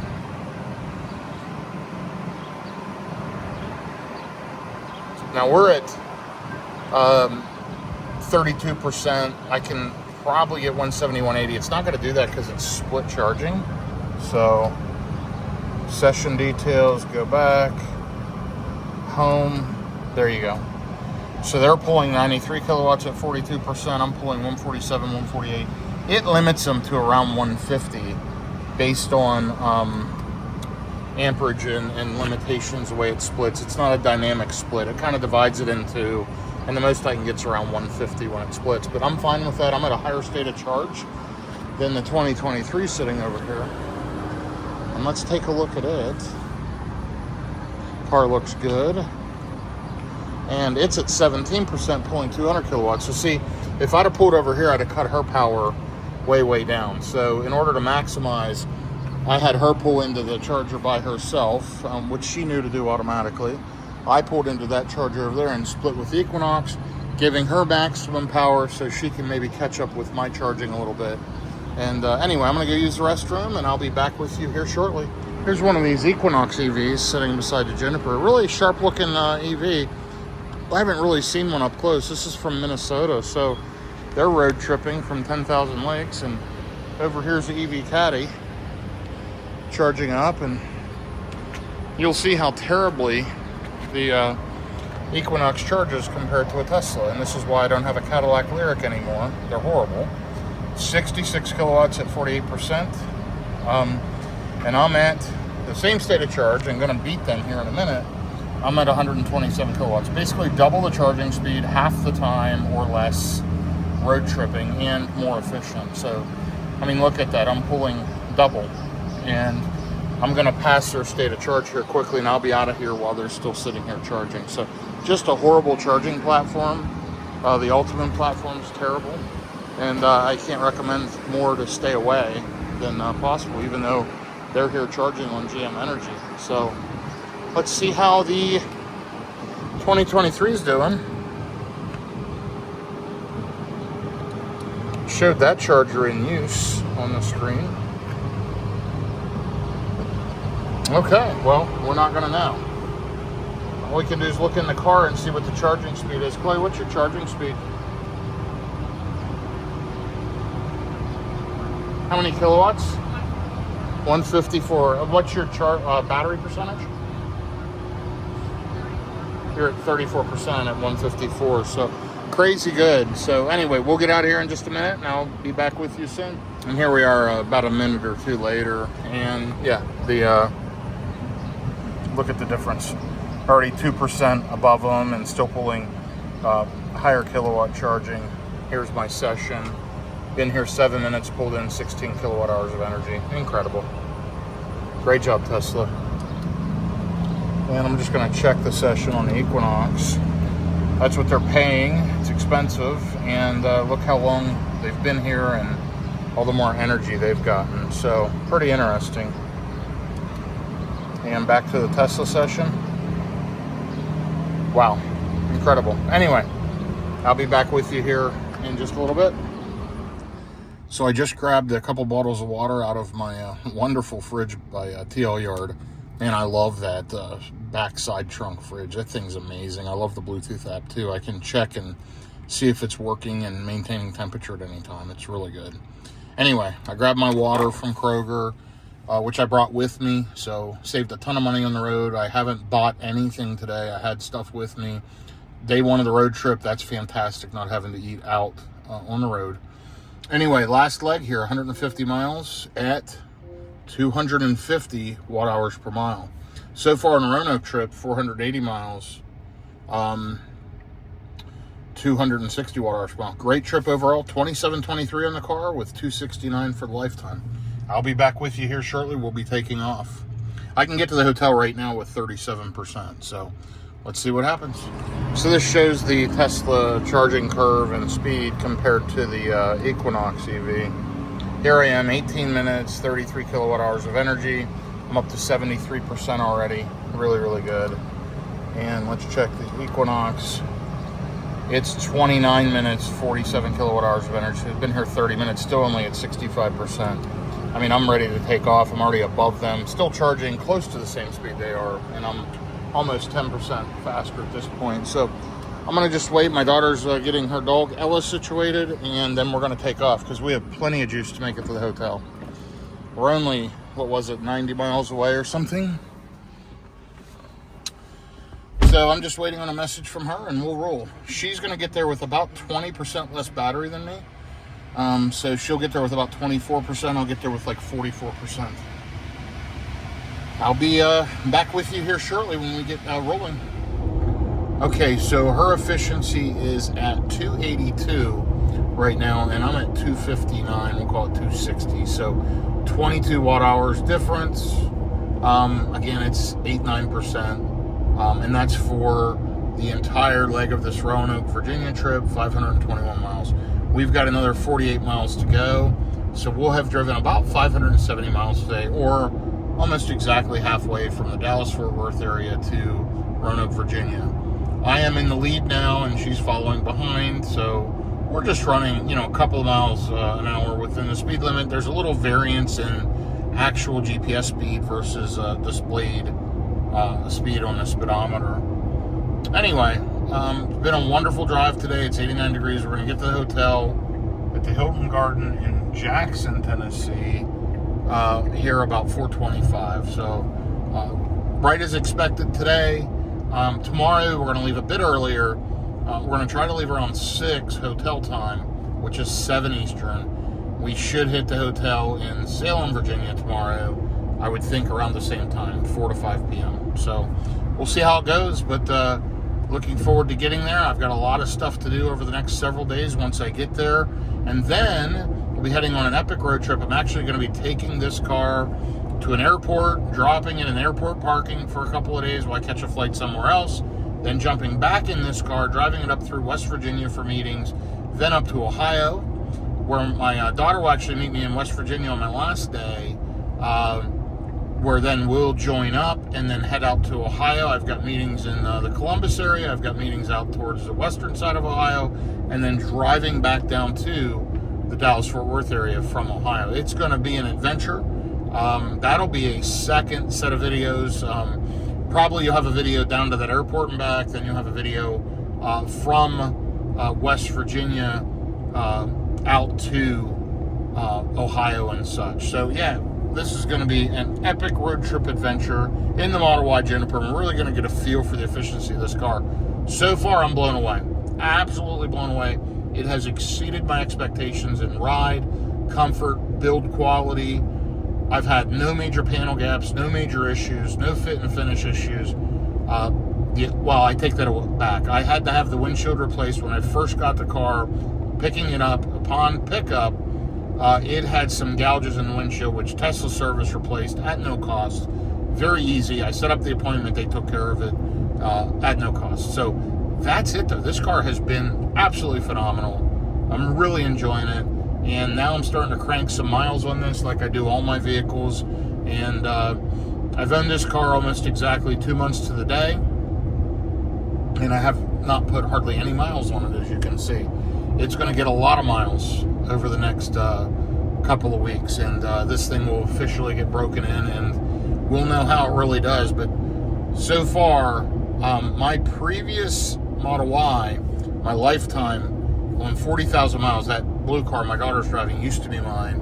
I had 296 watt-hours per mile was my lifetime. This one's at 269. So now it's early, so we'll see how it goes as I drive through different times of the year, different weather patterns, etc. But this is remarkably good. What a great car! Really, really blown away, y'all. And yeah, this is fantastic. So anyway, I'll be back with you here. The hotel does have level 2 charging, as I believe I mentioned. I'll get there with tons of energy in the pack. She'll be quite a bit lower. She's going to be in the low 30% was the latest I got, which was better than I thought. I thought she was going to be in 25 or so percent. She's now, the latest update she gave me, I think it was 32. So she's doing good, but she got caught up in traffic and was about a mile behind me. So she's now running at highway speeds, and so that'll change. Anyway, I will be back with you here in just a little bit. Thanks for following along. Okay, here's kind of my day one update as I'm getting to the hotel. Just about 15 minutes out. Gonna arrive with around 47%. It is 4:10 p.m. now. Gonna get there around 4:25, 4:26, and it's 89 degrees out. Beautiful day overall, and we avoided the rain. I think we may have some rain in our future tomorrow. But for the day, we've driven 554 miles, got about 15 miles to go, 16 miles. So what would that be total? About 570 miles. That's a pretty good driving day. Did it in an electric vehicle. Honestly, waited a few extra minutes at the one charger for my daughter's car, and she had her dog with her. Otherwise, I would be here probably a half an hour sooner in this Model Y Juniper, if not 45 minutes sooner. I would have skipped at least that last charging stop and maybe another one today. But we needed to stop because we're traveling together. She's got stuff to do once we get to Virginia, and then we'll reconnect, and she's actually going to road trip back with me the following week from Ohio back to Texas, as I mentioned. So that's going to be an adventure for sure. Anyway, with that being said, this day surprised me. I thought the Model Y would be better, and I thought 8 to 10%, and I was hoping for that, but it just shocks me that it actually did it, and how efficient I am. If you look down here, I mean, we have 250. A 2.5 is the first two digits in the consumption on a 550 mile road trip. That's remarkably good for an all-wheel drive Model Y. Wow. I mean, these are highway speeds. This isn't city stuff. This isn't around town. This is running major highway speeds. I'm very, very impressed. And FSD is remarkably good in the new Y. Not so good in the old Y. That version of FSD is a problem, and they need to do something with that. But I'm glad we have it. It's made my driving experience better. And on this leg, 76 miles, 255 watt-hours per mile. Just been a remarkable day to me. I would have never expected. In my head, I said 8 to 10%, but seeing it in reality and seeing these numbers posted down here just absolutely blow me away. Very pleased with the purchase of this Juniper, and looking forward to putting many, many miles on it into the future. So we're going to get to the hotel. Around back of the hotel, there's a couple Tesla chargers, if I remember, maybe another branded. I think there's at least one Tesla and one J1772. Hopefully we can both get hooked up. We'll see. Obviously, I'm going to arrive with a much higher state of charge than she is, so if only one charger is available, she'll get plugged in. If none, then we may go charge the cars a little bit later. We'll see. I am going to keep my refrigerator running. I've got stuff in it. So, and by the way, that thing's running too with this level of efficiency. It doesn't pull much at all. It's very, very minimal power pull. And it's plugged into the 12-volt outlet in the back of the car. So it's, I think it's it's not even hardly measurable in these types of numbers. So, but anyhow, yeah, I'm looking forward to getting there. I've stayed at this hotel many times. I've made this trip many, many times. And I'm confident we will get there safely using FSD and riding along in a Tesla. It's been a good day. Yeah, I've really enjoyed it. I've enjoyed road tripping with my daughter. She tries to make a trip up into the Northeast once a year. It doesn't always happen, but when she does, she will normally road trip with me and my wife. And since my wife couldn't, it's just me this time. So, yeah, it's good. Anyway, beautiful area as I ride through here and look around at all of the trees and the foliage. Remarkably good. Beautiful trees. Anyway, look at those clouds too. Beautiful.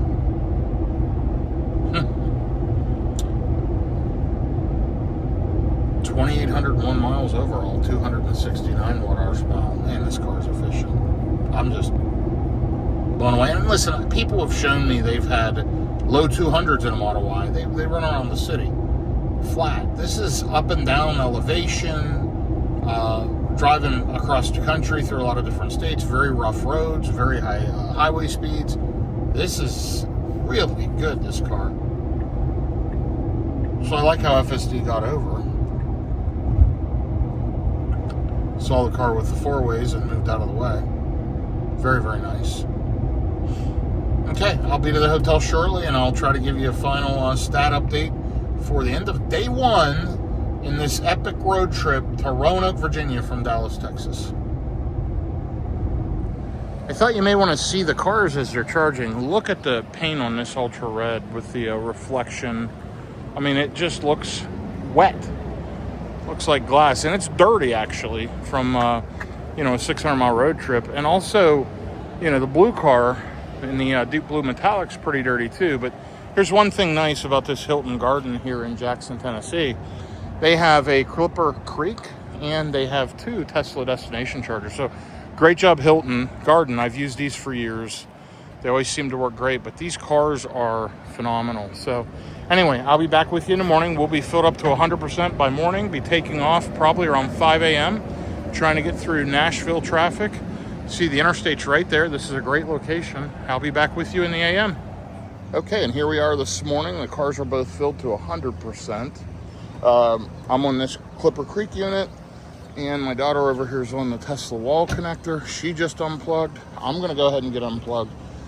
Now, I've got this little lock on here because I have my J1772 adapter. If you don't have one of these clasp locks, somebody can come up and just push this button and unplug. But with that on there, they cannot.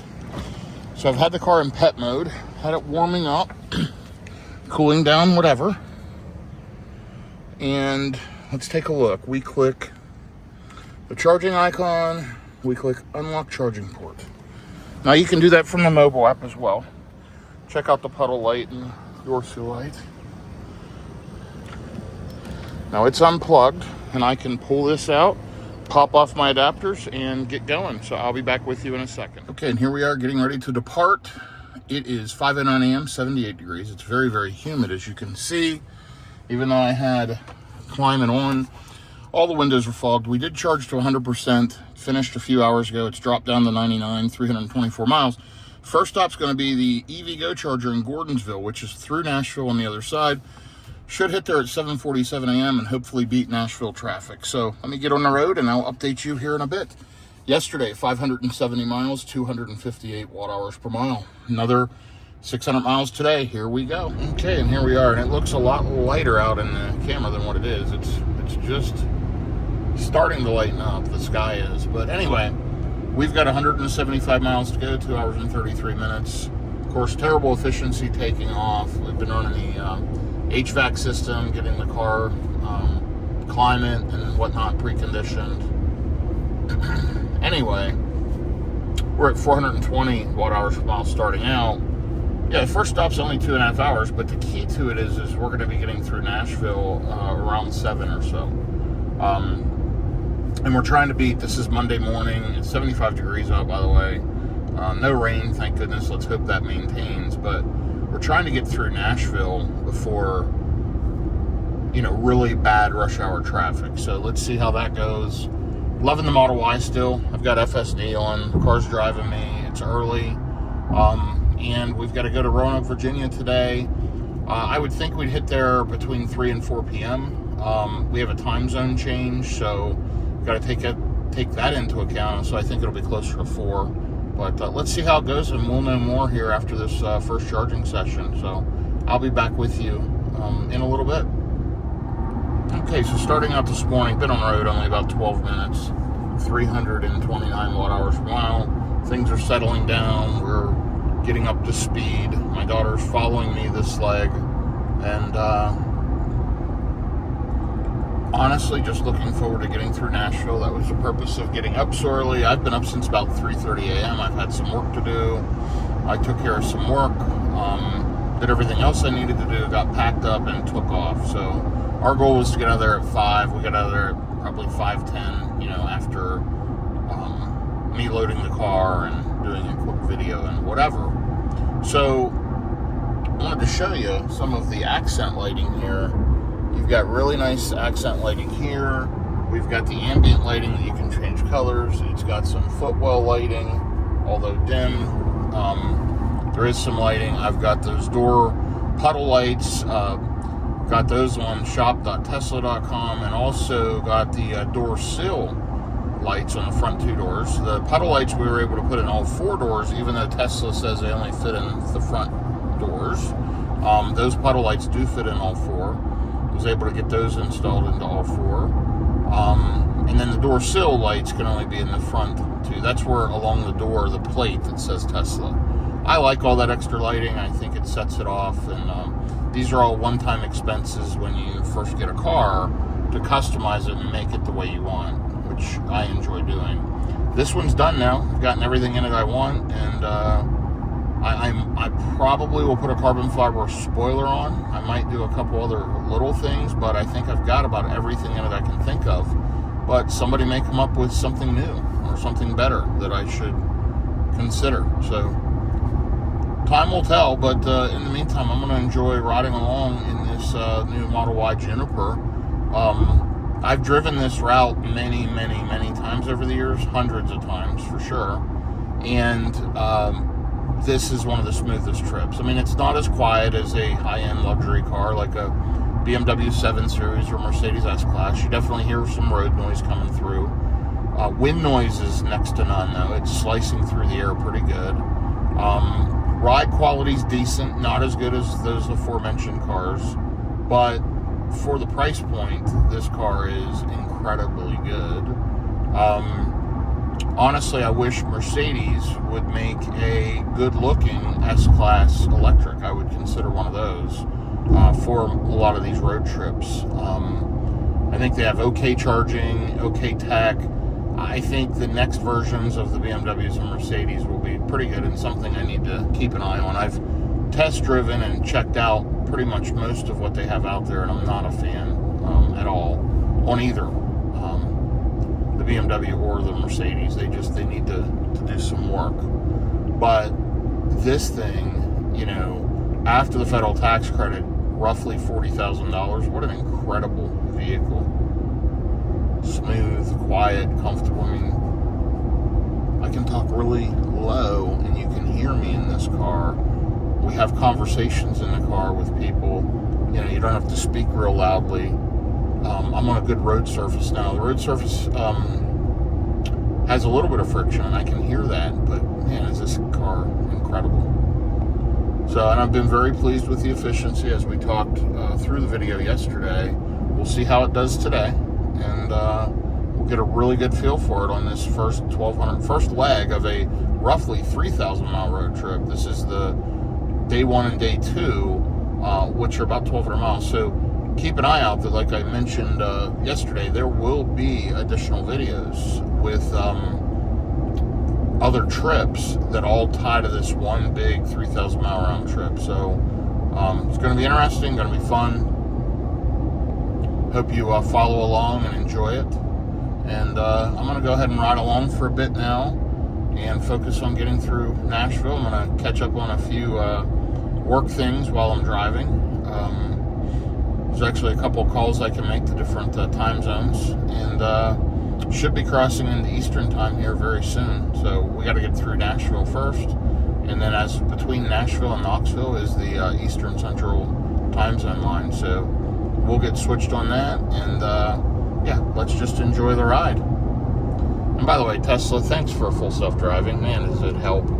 After being tired from day one, getting into day two, and being able to just kind of kick back, relax, and let the car drive me, man, is that nice. Really, really something great.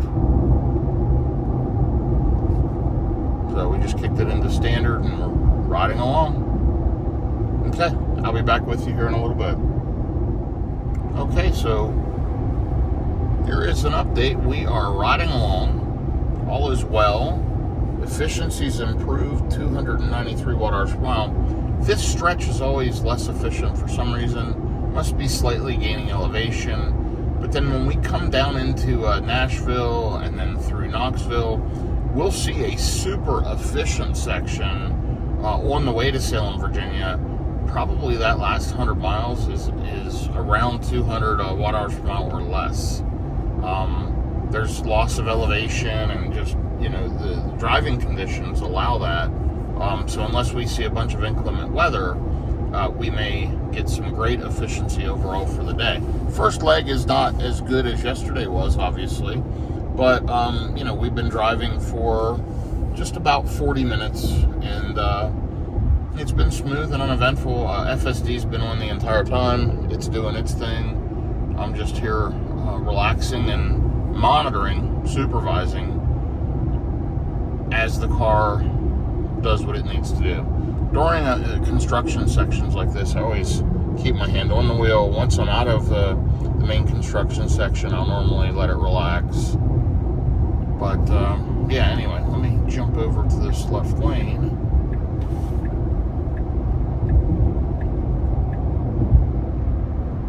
It would not auto lane change, so I had to like nudge it because of the white line. But you know, there were cars, trucks merging on, so it made sense to do that. Anyway, okay, I'm gonna continue to drive along, take care of a couple other things, and I will be back with you here before we get to the charger. Again, this is another EVgo in Gordonsville. So efficiency continues to improve. You'll see it's dropped down to 281 watt-hours per mile for the last 81 miles, about an hour and 8 minutes. And yeah, it's been good. 69% left on the battery. It is 75 degrees out at 6:18 a.m. I'm glad we got going so early. Traffic's already starting to pick up and has been congested in some areas. And I'd say we're about an hour right now from Nashville. It looks like we may hit some weather.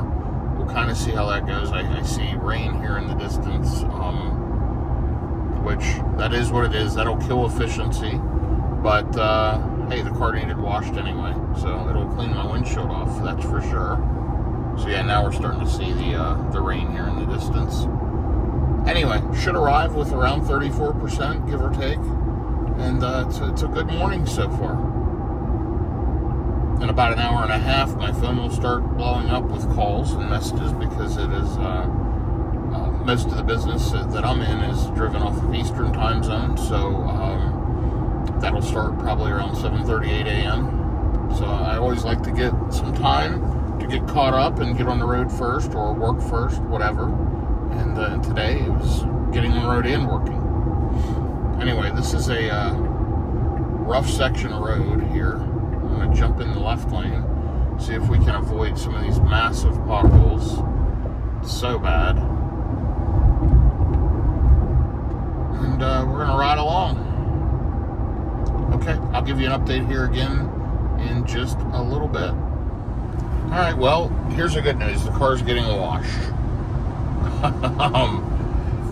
It is raining. That is going to affect efficiency, but we're at 276 watt-hours per mile now. We've driven almost 100 miles, an hour and 21 minutes, as you can see. And going to arrive around 35% on the battery. That's held pretty steady. We're about an hour and 15 minutes away from the charging stop. Making great progress. 74 degrees out. It's chilly, kind of cold. 6:31 a.m. The sun is up, but you can't see it. It is cloudy, rainy, and inclement weather. This is that storm system that was chasing us yesterday, went past us overnight, and now we're flowing through that general area. So anyway, we're gonna just ride along and kind of enjoy the ride here as FSD does its thing. And yes, it's driving me in this inclement weather, no problem. Of course, it made me touch the wheel there, but I thought I was distracted. And either way, this is a good trip so far. Looking forward to getting to this charger, stretching my legs, and walking around for a bit. Just after 600 miles yesterday, and we'll do about another 600 today. And I'm just rounding, calling it 600. You saw the real miles, but it's a lot of road tripping, which I'm very used to. But as I get older, getting out, stretching every couple hours is good. I prefer about a 2-hour max anymore, stop to stop. And this one's a little further than that. It's 2.5. But we got to get through Nashville, which was important. And that's where we're headed. So I'll be back with you here in just a bit, and we'll see how we do. Yeah, so the weather's gotten pretty rough, but FSD's still driving me. Wipers are going, heavy rain. We're doing 50 miles an hour. We're at 270 watt-hours per mile. Just slowed down to 50 right as I was filming this clip. And yeah, hear that? And so far, FSD is still doing its job. I'm letting it continue to drive, and rain is just pounding now, and it's doing what it's supposed to do, which is impressive. This is not great to get through Nashville and beat the traffic. This could make things way worse, so we'll see what happens. We're still pretty early, 6:40 a.m. We're 71 miles from the charger. Yeah, we shall see. Fingers crossed we get through this rainstorm and it lightens up, and then we get through Nashville without too much traffic, but not looking good. We'll see what happens.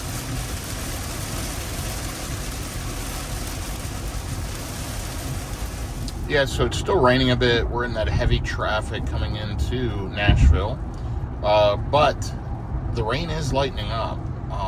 It's just lightly sprinkling now, so hopefully that lets us pass through Nashville without too much traffic. It's almost 7 a.m. It's 6:57 a.m. We are 49 minutes, 55 miles from the charger there in Gordonsville.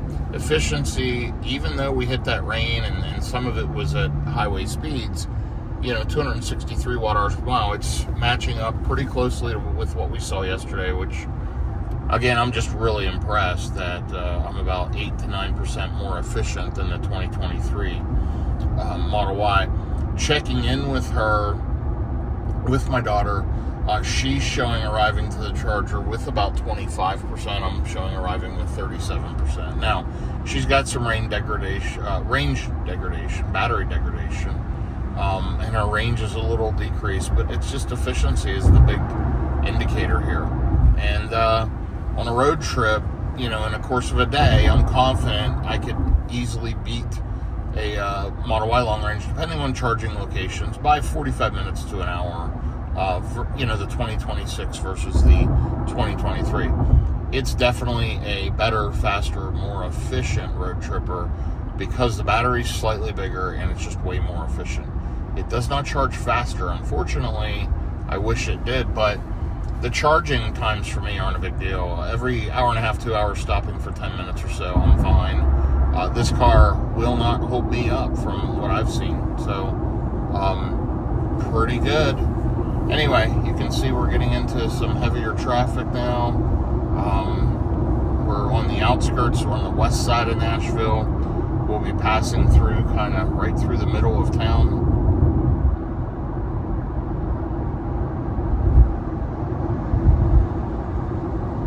I would not want to be in one of those apartments where you just heard the constant road noise. That would not be great.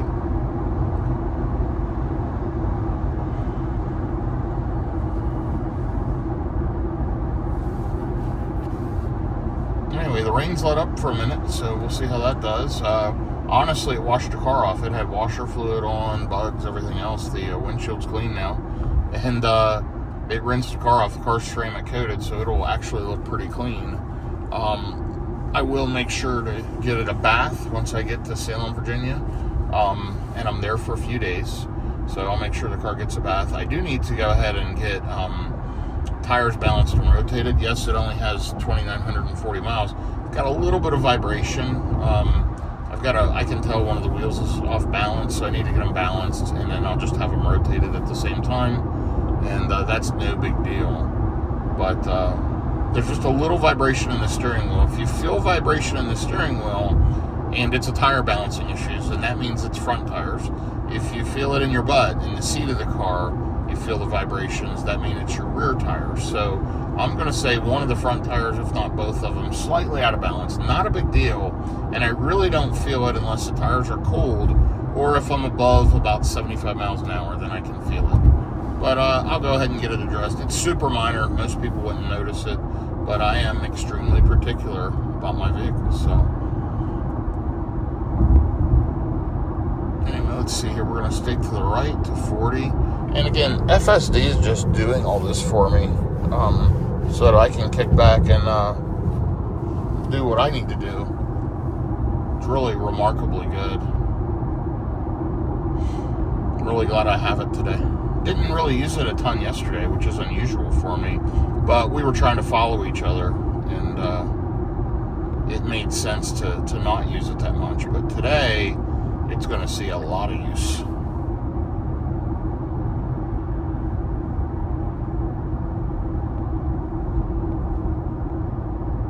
Isn't this good? Yeah, and I thought you might want to see some of Nashville as we pass through it here.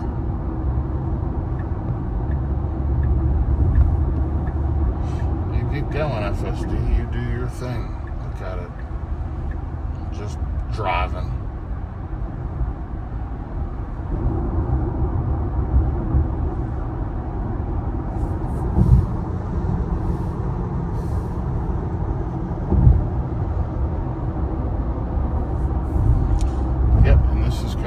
Passing through the heart of Nashville, Tennessee here. Broadway's not far from here.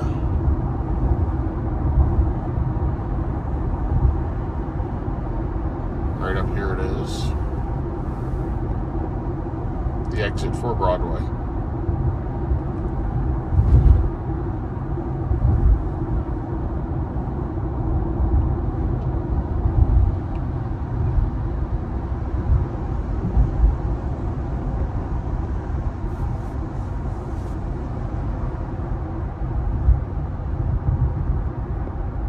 By the way, there we are on efficiency, pretty much matching up with yesterday's trips.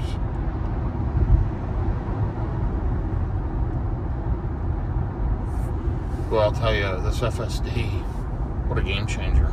I mean, it's literally driving me through Nashville. You've got to shift lanes with traffic. You got to bear to the left to stay on 40, bear to the right to stay on 40. Here we are again, staying to the left to stay on 40. And it's just doing it all. Remarkably good. Anyway, it looks like we're going to get through Nashville without a ton of traffic. At least it appears. appears that way. Let's go ahead and jump over a lane. These folks are going very, very slow, but also that was very rough. Lots of potholes.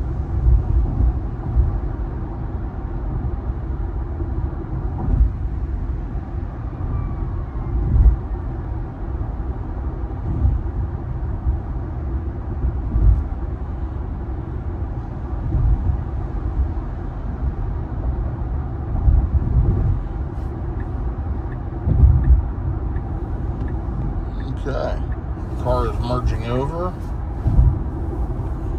and we're going to keep riding. So thanks for following along. I'll be back with you here in just a bit. This car is just so good, even with the poor weather. FSD drove the entire way through all of that. Matter of fact, a car was swerving into me, and it moved and slowed down and got out of the way. It's so impressive, so good. I'm so glad to have it. So even with the inclement weather, we're at 258 watt hours per mile. Overall for the Roanoke trip, 258. This thing is so efficient.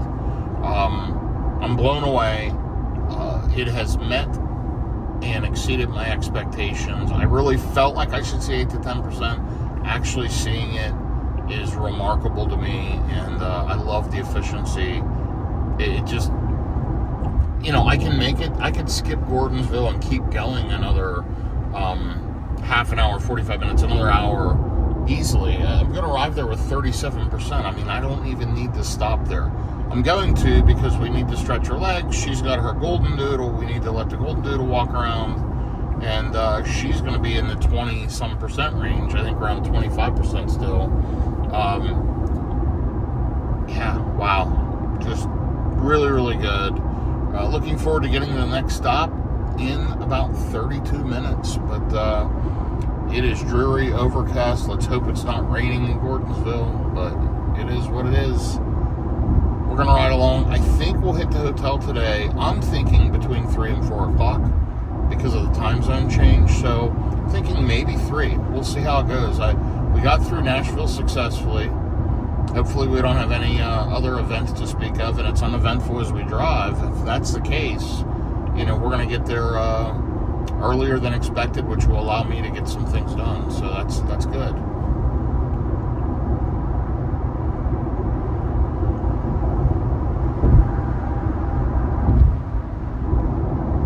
The roads in Tennessee, by the way, lots of potholes.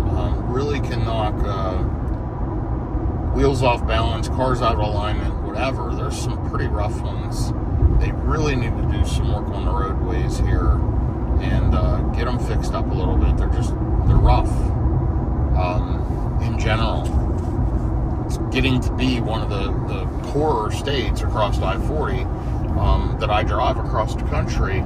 It really just not great roads in Tennessee, and that's been the case for years. They just seem to be getting worse lately. So I think they need to do some work. Anyway, we're not going to solve that here. Let me continue to drive on, and I'll check back with you here as we get to the charger in just a few minutes. I love that Tesla added preconditioning to third-party chargers to DC fast chargers. Check that out. Now, one thing nice when you charge at a Tesla supercharger now, on an iPhone, you get a live view. Even when your phone screen's locked, you can see that you're fast charging. But it doesn't work at third-party chargers yet. It does not work with AC charging, level 2 charging. Rivian has had this for months, and it works regardless of where you're charging. I don't know why Tesla only did it for Tesla supercharging. They should do it for all charging. I don't get it. Anyway, I hope they update that, and I would think they would. It's such a handy feature. Because I'll go in and say use a facility, get a drink, whatever I do, and I can just pull my phone up, and without even opening my phone, unlocking it, it shows me how quickly it's charging, how many minutes, all those details are right there on the lock screen, which is fantastic. And Rivian's done it perfectly. Hopefully Tesla can get there. In some ways, Rivian is surpassing Tesla with certain things they're offering in the software. A lot more kind of nerdy data in the car. Their new charging information. I don't know, Rivian's got some cool things in their app too. Now, Tesla in most ways is the best, but Rivian's catching up and in some little areas surpassing. Just as an example, in the Rivian app, you can see the cellular strength the truck has as well as Wi-Fi strength. So if you're trying to download an update or whatever, it shows you your Wi-Fi signal strength from the mobile app. They're really going to the next level. Rivian's getting very, very good. And I love our Rivian R1T. I think it's one of the best vehicles.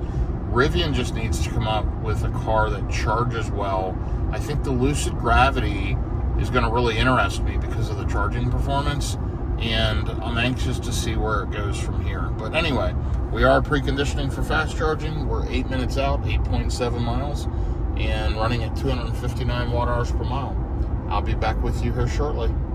Okay, as we get ready to get to the charger, let's take a look and check our overall stats. 173 miles driven. We've got about 5 miles to go, so 179 miles, so 174 plus 5. 179 miles on this leg. 2 hours and 35 minutes until I get there, and right around 260 watt-hours per mile. So far in this Roanoke trip, we're 744 miles in, so almost 750 miles in. 259 watt-hours per mile. Lifetime on the car, 2,988 miles and 268. Super happy, as I've mentioned. I'll try not to keep belaboring that, but wow. And anyway, getting to the EVgo charger here in Gordonsville, it's right off the exit. One thing nice about these Pilot Flying J's is they're right off the exits. They're designed as truck stops, which there's pros and cons. One of the big pros is they're right off the interstate. That is a huge advantage and makes it super nice. So anyway, we're going to get to this one, get plugged in, and go from there. So I'll be back with you here as we get to the charger in just a minute. Okay, I just plugged in here with my CCS adapter. This is actually a really good stop right off the interstate. There's a Wendy's, Dunkin' Donuts, Pilot here. McDonald's is over there across the street, Arby's, Taco Bell. Plenty of things that are open 24 hours. This is a great one. And I'm charging. She's got hers plugged in over there. Let's check our speeds. We're at 38%. So really high state of charge, but you know, we're up already to 150 kilowatts, 160, 170, 180. It preconditioned properly today for sure. Check that out. Better speeds than we saw yesterday at that state of charge. 189, 190. Wow, that's good. Okay, let's take a look at our stats.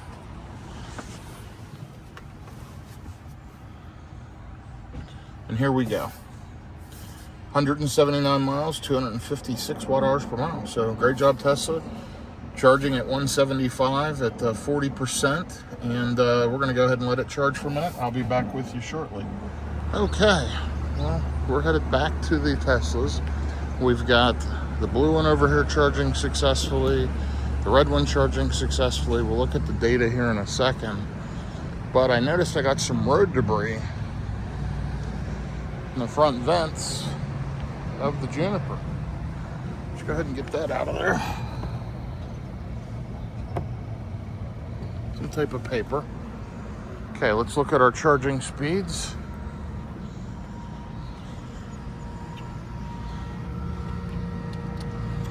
Okay, we're at 52% here. Been here 5 minutes, pulled in 11, almost 12 kilowatt hours, charging at 116 kilowatts.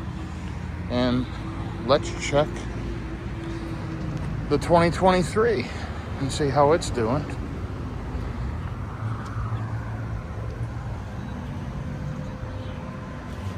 CCS adapter charging and 127 kilowatts at 42%. So doing great. 5 minutes here, 13 kilowatt hours. So charging a little faster but lower in the battery. So again, identical charging cars pretty much. Doing good. Okay, I'm going to place a pickup order. There's Ella. Hi, Ella. Good morning. She's barking. I'm going to keep an eye on the car while my daughter uses the restroom. So yeah, good performance so far. Good job, Tesla. Okay, I'm gonna get unplugged. We've ordered some food. It's over there at McDonald's, which is on the other side. I'm gonna go pick it up. I'm gonna hit stop charge. You'll see my charging session there. Been here about 15 minutes. I'm unhooking. I'm gonna go pick the food up. She's gonna keep charging, and then we're gonna stop at Buc-ee's in less than an hour. So she wants to hit a Buc-ee's. There's one in Crossville that has charging. We'll top up a little there and then head to Crossville, Tennessee to the next EV go. So I'll be back with you shortly. Okay, we had a successful food swap. I went and got food while she continued to charge. That lets her get a little caught up to me. It was like 5 minutes or less. I picked the food up because I had ordered it on the app, went through the drive-thru, got it, and went back and dropped her food to her. Now we're back on the interstate rolling. So just now rolling, you know, it says 8 minutes. That includes me from the time I unplugged till I went through the McDonald's drive-thru, gave her food, and got back on the interstate. So really, it was less than 5 minutes going through that drive-thru. Great job there. And we're rolling. Terrible efficiency. That'll improve as we go. We're only going 60 miles. We're going to get there. I'm going to get there with 48%. I'm sure she's in the 40s as well. And yeah, we're just going to plug in. She wants to go to Buc-ee's. So I'd rather go to the one in Crossville, Tennessee than I would the one in Pigeon Forge or Sevierville. So we're going to stop at this one. We'll go ahead and plug in while we're there. She can run in, do her thing, whatever. We'll clean trash out. And then the next stop will probably be the EV Go in White Pine, Tennessee. But we may stretch it further. We'll see how it goes. So, because that one's, let me look. The White Pine charger is about an hour and a half, I think. So that may be right. We'll see. But anyway, we've got plenty of juice, tons in the battery today. This is not out of spec style. This is not how I normally road trip, but we're going to relax and enjoy the ride. We're ahead of schedule. We beat the traffic going through Nashville. We're going to stop here at Crossville for a little bit, and then hopefully no traffic going through Knoxville.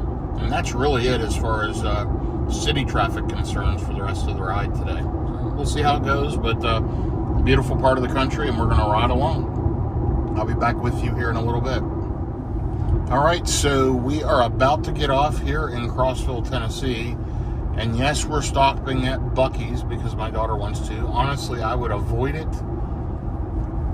and charge across the street at the little winery where there's no traffic. Look at the red here off the exit just for Buc-ee's. I mean, you'll see as I pull into this thing, and you know, it's 9 a.m. on a Monday morning. People probably shouldn't be at Buc-ee's. It shouldn't be that busy at 9 a.m. on a Monday. Let's see what it looks like.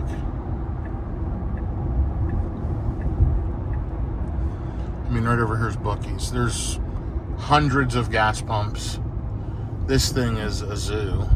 And I would absolutely avoid it if I could. But unfortunately, I'm going there because my daughter loves her some Buc-ee's. So she can enjoy it, and I'll deal with it. But look at the amount of gas pumps and stuff here.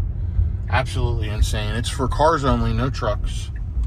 And so it's like a destination gas station for sure that people just love. And I'm going to be honest, traffic is not that bad today. Going over here to Buc-ee's, I'm going to pull in this first entrance, as a matter of fact. This is as light as I've ever seen it, but it'll be crazy inside. But yeah, this is not that bad. And let's go ahead over here and get plugged in. It's a pretty big 24 stall Tesla supercharger. And I'm going to pull up this way so we're closer to the store.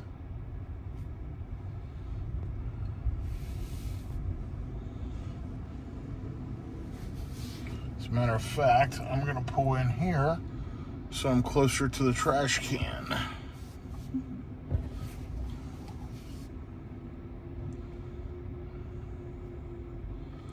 Okay, let's get plugged in and let's get charging and see what kind of speeds we get here at Buc-ee's in Crossville, Tennessee. First Tesla charger we've used the whole trip. And by the way, I don't need to charge, but ABC, always be charging. You never know what's going to happen.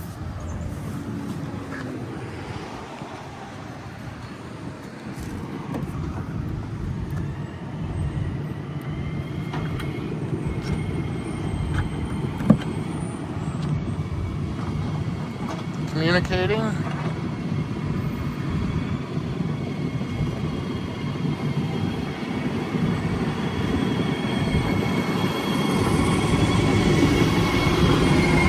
I don't know, it's possible this stall doesn't have power. She's charging over there. Yep, I'm not getting any juice at all. So let me unplug and replug. Matter of fact, I'm going to go ahead and move stalls here real quick. It could be a rare situation where we got a supercharger that didn't have power. So let's just move down 2 stalls.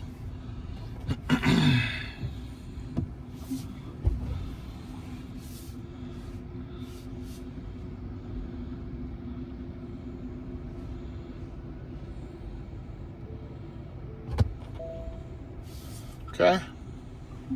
Now let's try it. Huh. That one's got something hanging off of it. Yeah, this one's got power.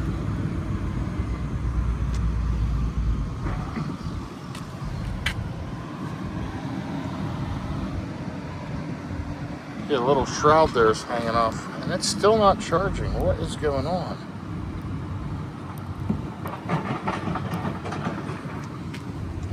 I gotta get in the car. I'm getting hammered here. Charging equipment not ready. Huh. It just took a minute to connect. Really strange, but yeah, we're charging now.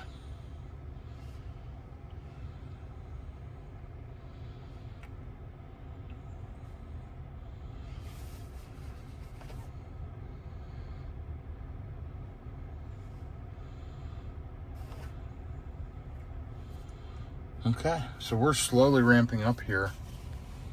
We're at 46%. It's up to 130 kilowatts, and we'll probably level out there. 133, 135. Let's see how far to the next stop. An hour and 34 minutes.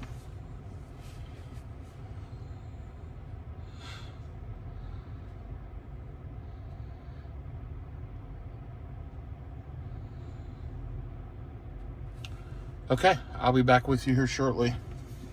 Typical Buc-ee's stop. They're like 20 plus minutes, got charged up to 77%. We had Starlink internet there. It was checking the car for updates. That's nice. They put those at some of the newer Tesla superchargers, have automatic internet connections. Anyway, getting back on the road, 811 miles so far in this trip with 261 watt hours per mile. So pretty good efficiency. Of course, we're in weather now, and we'll see how that goes. But good news is we're getting back on the road, sitting and waiting on Buc-ee's traffic. If you've never been in a Buc-ee's, it's their madhouse. Even that one was a madhouse with 9:20 in the morning on a Monday, and it was just packed in there. And I got a beverage. They've got really good fountain sodas, inexpensive, and so I grabbed that. Grabbed some Buc-ee's nuggets, the spicy ones. That's a good travel snack. So I hate going to them because of how long they take. But hey, we juiced up. As of right now, we're still headed to White Pine. Obviously, we don't have to charge there, but I think we'll need to stop in an hour and a half for her dog. It's raining here. Maybe it won't be raining there. We'll see how we do. And she'll arrive in the 30-ish%. I'll arrive in the 40%. It's fine. No big deal. We're overcharged, but again, these are stops we're choosing to make. So she's ahead of me on this leg. So let's get back on the road and kind of go from there. You'll see efficiency is horrible as you pull out of a charger.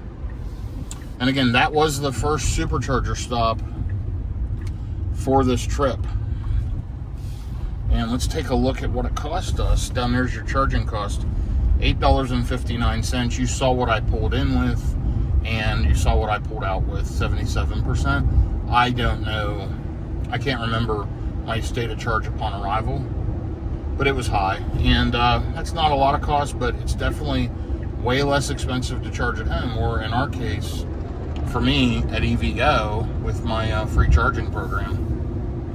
All right, anyway, let me go ahead and kick FSD on, get back on the road, and let this car do its thing. I'll update you here in a little bit. It's raining and dreary today. So we got to the same state of charge when we left Buc-ee's, and I'm going to arrive with 42%. She's going to arrive with 36%. So, you know, charging up to the same exact pace. Because I ran and got food earlier, and she kept charging, we ended up at the same state of charge, which is really interesting. But now I'll start surpassing that as we go. So we are going to stop there, do just a quick splash and dash, use the facilities, whatever, and then head on to the next one. We're making great progress. We'll be passing through Knoxville, Tennessee here very, very shortly. And then that's the last kind of big city area that we pass through on the way to Salem, Virginia. We are 828 miles into the trip. And yeah, we'll be passing into the Eastern time zone here very shortly as well. I'm at 302 watt hours per mile. Just came out of the rain, so I should see efficiency start to improve as we just continue to ride. And then we will take some elevation gain, which will decrease efficiency, and then elevation will decline, and we're going to see some really great efficiency on the last couple hundred miles. So follow along, and on we go.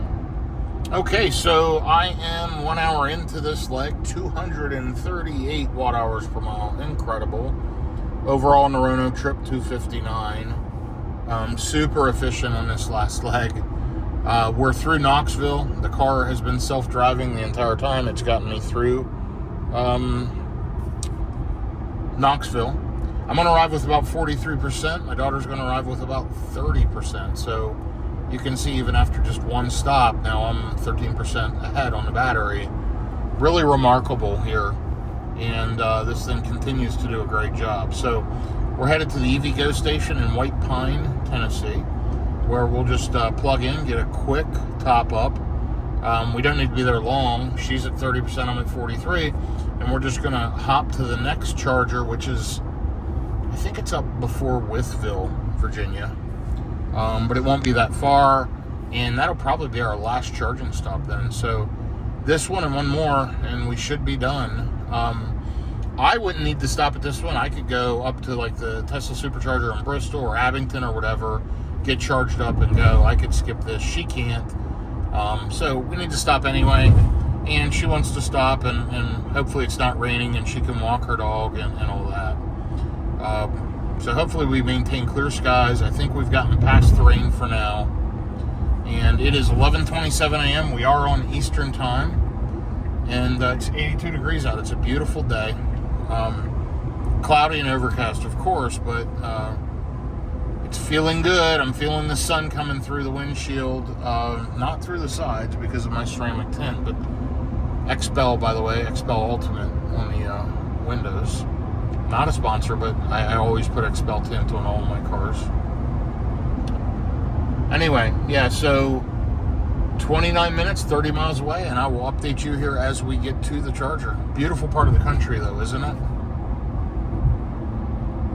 Okay, I'll be back with you here shortly. Okay, and here we are riding along. It is almost 12 noon. We're going to arrive at 11:54, so we're only about 5 miles away. Arriving with around 43%. I think she's arriving with around 30%. We'll be getting off the highway here. We're jumping on 81 North right now, crossing into Virginia. And we are just inside Virginia now. And let's take a look here. Hang on, I'm just paying attention as we go around these turns, and self-driving is just handling it. So anyway, 102 miles on this, like 246 watt hours per mile. Again, incredible efficiency. Overall, 913 miles into the drive, getting very close. Probably from White Pine, I think less than 3 hours to Salem, Virginia. So I'm guessing we'll get to the hotel probably around 3, which I think is what I've been saying throughout the day. Let me go ahead and kick this over to standard. Oops, that way. There we go. And it'll automatically switch to the right lane. That's a little pro tip. If you want to change your profile, it'll change lanes. Hurry almost always stays in the left lane, and standard and chill are more relaxed and will tend to ride in the right lane. Go slow down a little bit, take it easy. My daughter is behind me. We decided not to follow each other so closely so we weren't affecting each other with any wind. She is running about 20 watt hours per mile higher than me at all times. And so she was around 265. I'm around 245. Crazy efficiency on this thing. And overall lifetime down to 267. Wow. So anyway, let's check this stop out together. Now, I have been to this one before, plenty of times. Let me take a look here on the map. Oh yeah, I remember this one. It's right off of the interstate. You back into them and kind of backing up against the interstate. Well, the interstate will be behind me. And yeah, it's a nice station. This is a good stop. And it is a Pilot.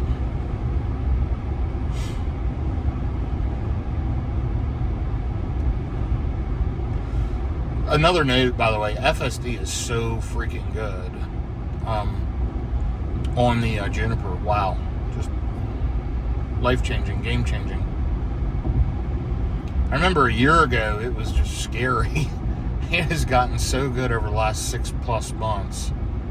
Remarkably good at driving. And, you know, driving through Nashville, driving through Knoxville, driving through the cities this morning, just letting it handle everything. I'm kind of de-stressed. I'm relaxed. It took away any of that driving pressure. And it'll just, you know, get off the exit, no problem. And I'll usually take over once I get off the exit and figure out what entrance I want to go in and whatnot. But yeah, it's pretty good. Look at this.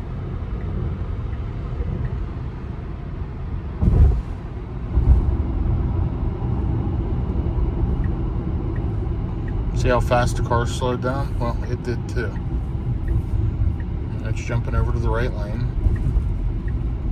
We're going right here to this Pilot.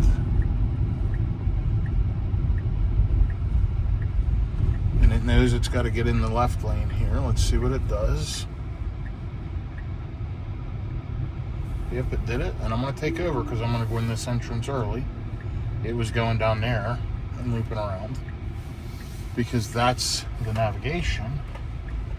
But yeah, we are here. Let me go ahead and get plugged in and get charging, and I'll show you where we're at, and she'll be here in just a minute. I'll be right back with you momentarily. Okay, payment is authorized, contacts are clicking, and she's not here yet, but I'm going to be charging in just a second. We'll see momentarily what kind of speeds we're getting. And you can see I'm backed up. The interstate's right there. 350 kilowatts. Here is the Model Y in Ultra Red. Over there's the Pilot, McDonald's. Great station, open 24/7. Let's take a look.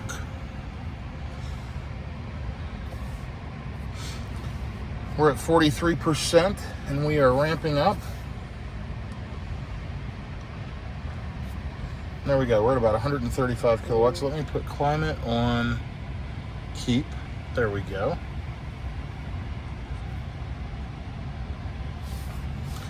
And it's continuing to climb. We're up to 153. And I think it's leveled out there. Yep. Okay, I'm going to let it charge. She should be here any second. There she comes. Pulling into the charger. backing in, I should say. She's going to go ahead and back in and get plugged in as well.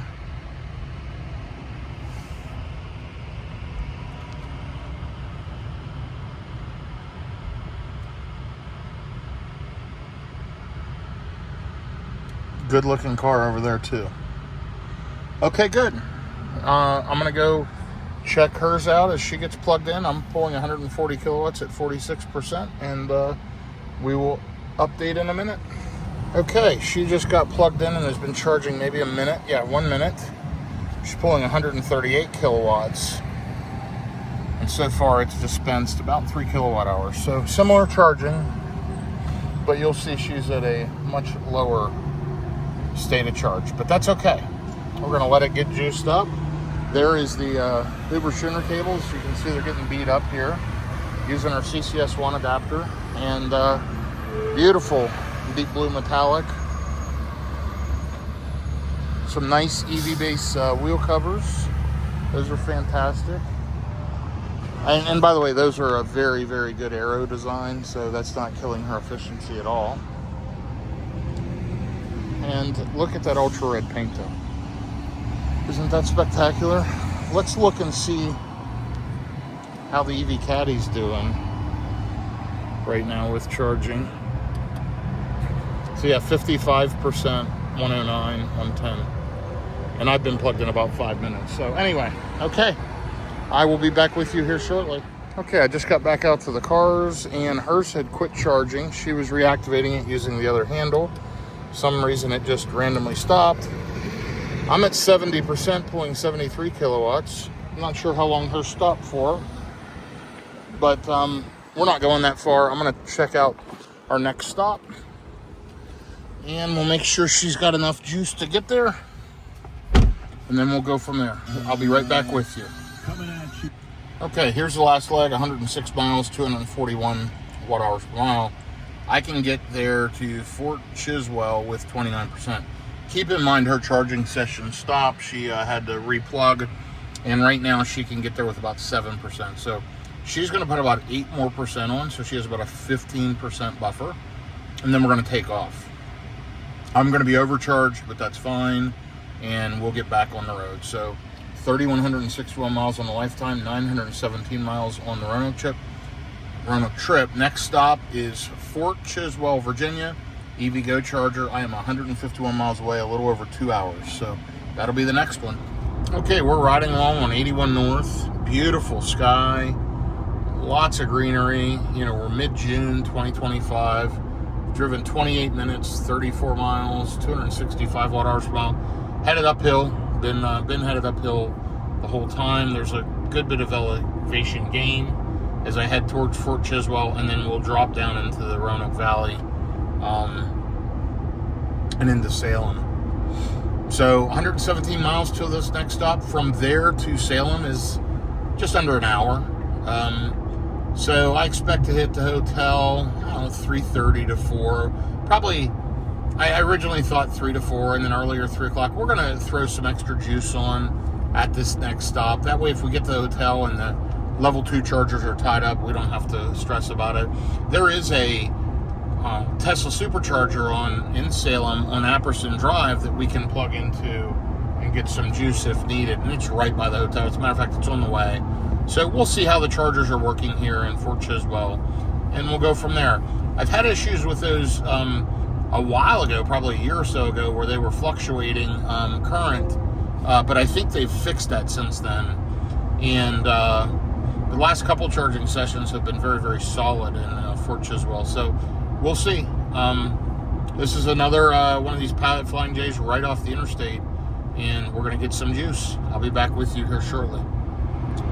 So we're riding along right at the speed limit. She had called me, my daughter, and said that she dropped close to 10%. She was dropping down around 12, 13% state of charge upon arrival, and we still had, at that point, roughly 2 hours to go. So I told her to drop her speed down, and I'm doing the same. And I'm up to 36% state of charge upon arrival, and I believe she's at 14%. So it's crazy, the gap there between the two cars. But again, she did lose charging for a couple of minutes. at the last stop. But when we left, she had a estimated range of 17% state of charge upon arrival, which should be good, and we'll definitely make it there. I just had her slow down a little bit because there is a good bit of elevation change, but Tesla does such a good job of calculating that. Anyway, 80 degrees out. I'm at 67% on the battery. You'll see I'm less than 100 miles out. That's when you know you're almost there. Less than 100 miles to the next stop. It's the Flying J Electric Vehicle Charging Station in Fort Chiswell, Virginia. 260 watt-hours per mile on this leg and 259 overall. Just about to cross 1,000 miles on this Roanoke trip. And if you've watched it this far along, shoot me a comment and let me know that you watched the video all the way till Fort Chiswell, and if you're enjoying it or not enjoying it or whatever. I'd love to get your feedback, and yeah, let me know your thoughts.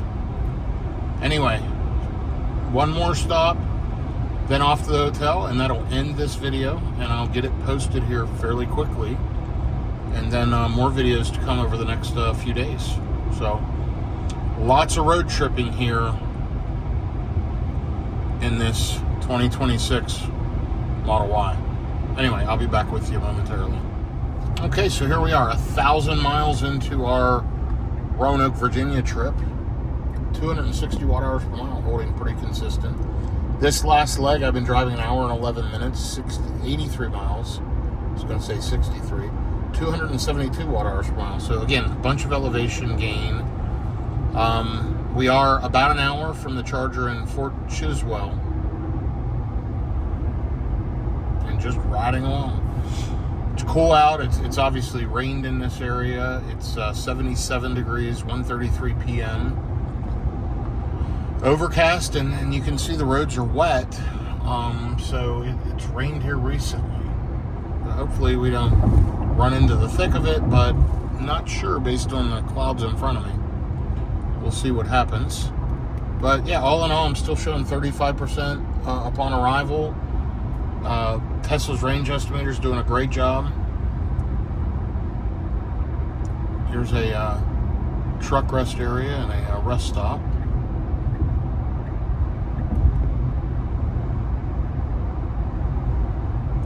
So there is a charger right up along here in Abington. It's off to the left. It's at a hotel, and the hotel prefers that you do not use their restrooms, which is kind of ridiculous to host a charging site and not let people use restrooms. But anyway, is it off that exit? No. No, not that one.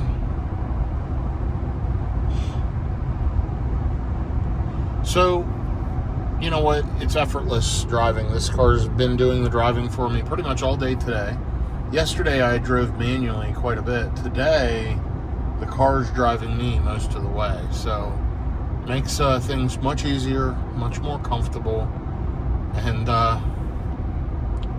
honestly not as taxing. I've been on the phone most of the day, working, whatever, and the car's been driving me in and out of traffic, adjusting speed. It's just phenomenally good. So I have truly been enjoying it.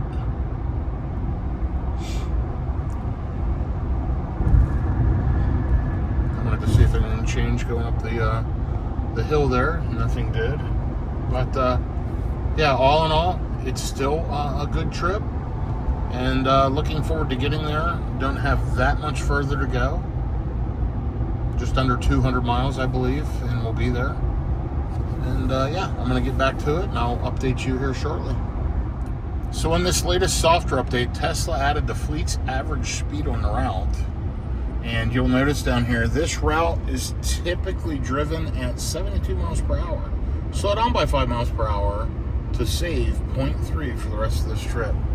That is a brand new added feature in this latest version of Tesla software that I just discovered. That's crazy.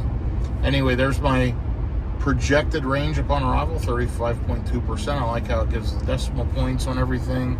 It's showing that driving has killed, you know, staying below 70 would have saved almost 3%, and winds were about 3%. But elevation, I've had a positive. Overall, 261 watt-hours per mile, and the overall Roanoke trip of 1,055 miles, 2 59. Now, that is the Energy app that I clicked on to get that, which should be in all the newer Model Ys and 3s. I don't know if S and X has that yet. Honestly, S and X typically lag behind on software features from the 3 and the Y. Frankly, the Cybertruck does just a little bit too.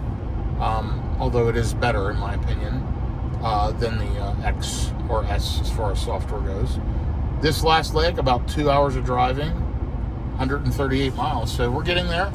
Not far away now. Let's take a look. We are 12 miles out. As I mentioned a minute ago, showing 35% upon arrival. And yeah, making good time overall. Going to hit there around 2:31 p.m. And it's been a good drive. A little bit of rain on this stretch, but not too bad overall. And I will be there momentarily. I'll be back with you. Okay, we are getting into the charger. Tension monitoring unavailable. Device detected in hand. Anyway, this is the exit coming up for Fort Chiswell. Let's take a look at the stats. 151 miles, 253 watt-hours per mile. Continues to be remarkably good. It continues to lower the overall lifetime of the car. And the Roanoke chip. I'm just, wow, incredible. Anyway, gonna arrive here with about 36% it says, but I've got 35 on the battery. So let's see if it regens coming off the exit ramp. And let's see if it gets back up to 36. I don't think it will. And it is wanting to go the incorrect direction. That was interesting. FSD was wanting to go left, and we need to go right. So we're going to take over and go the direction we need to go. We've got to get out to this far left lane here. But the truck is blocking my pathway.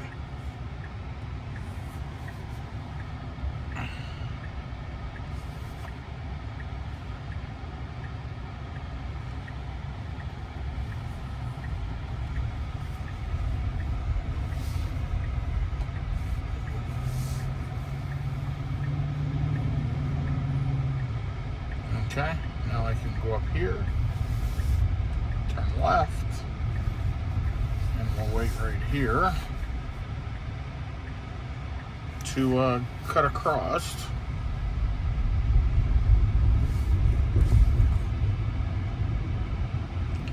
Chargers are right up here in the hill. We're going to turn right, and I'm going to go in this entrance, and we're going to go left. Over here.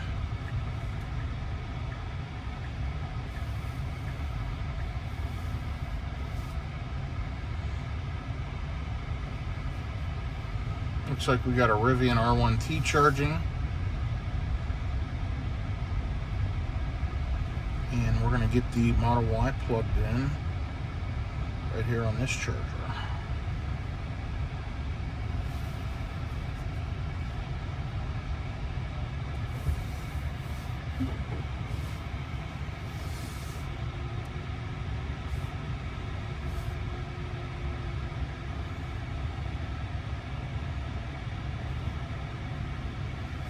Just pull up just a touch.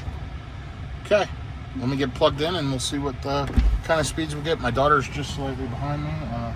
She'll probably plug in over there, so I'll be right back with you.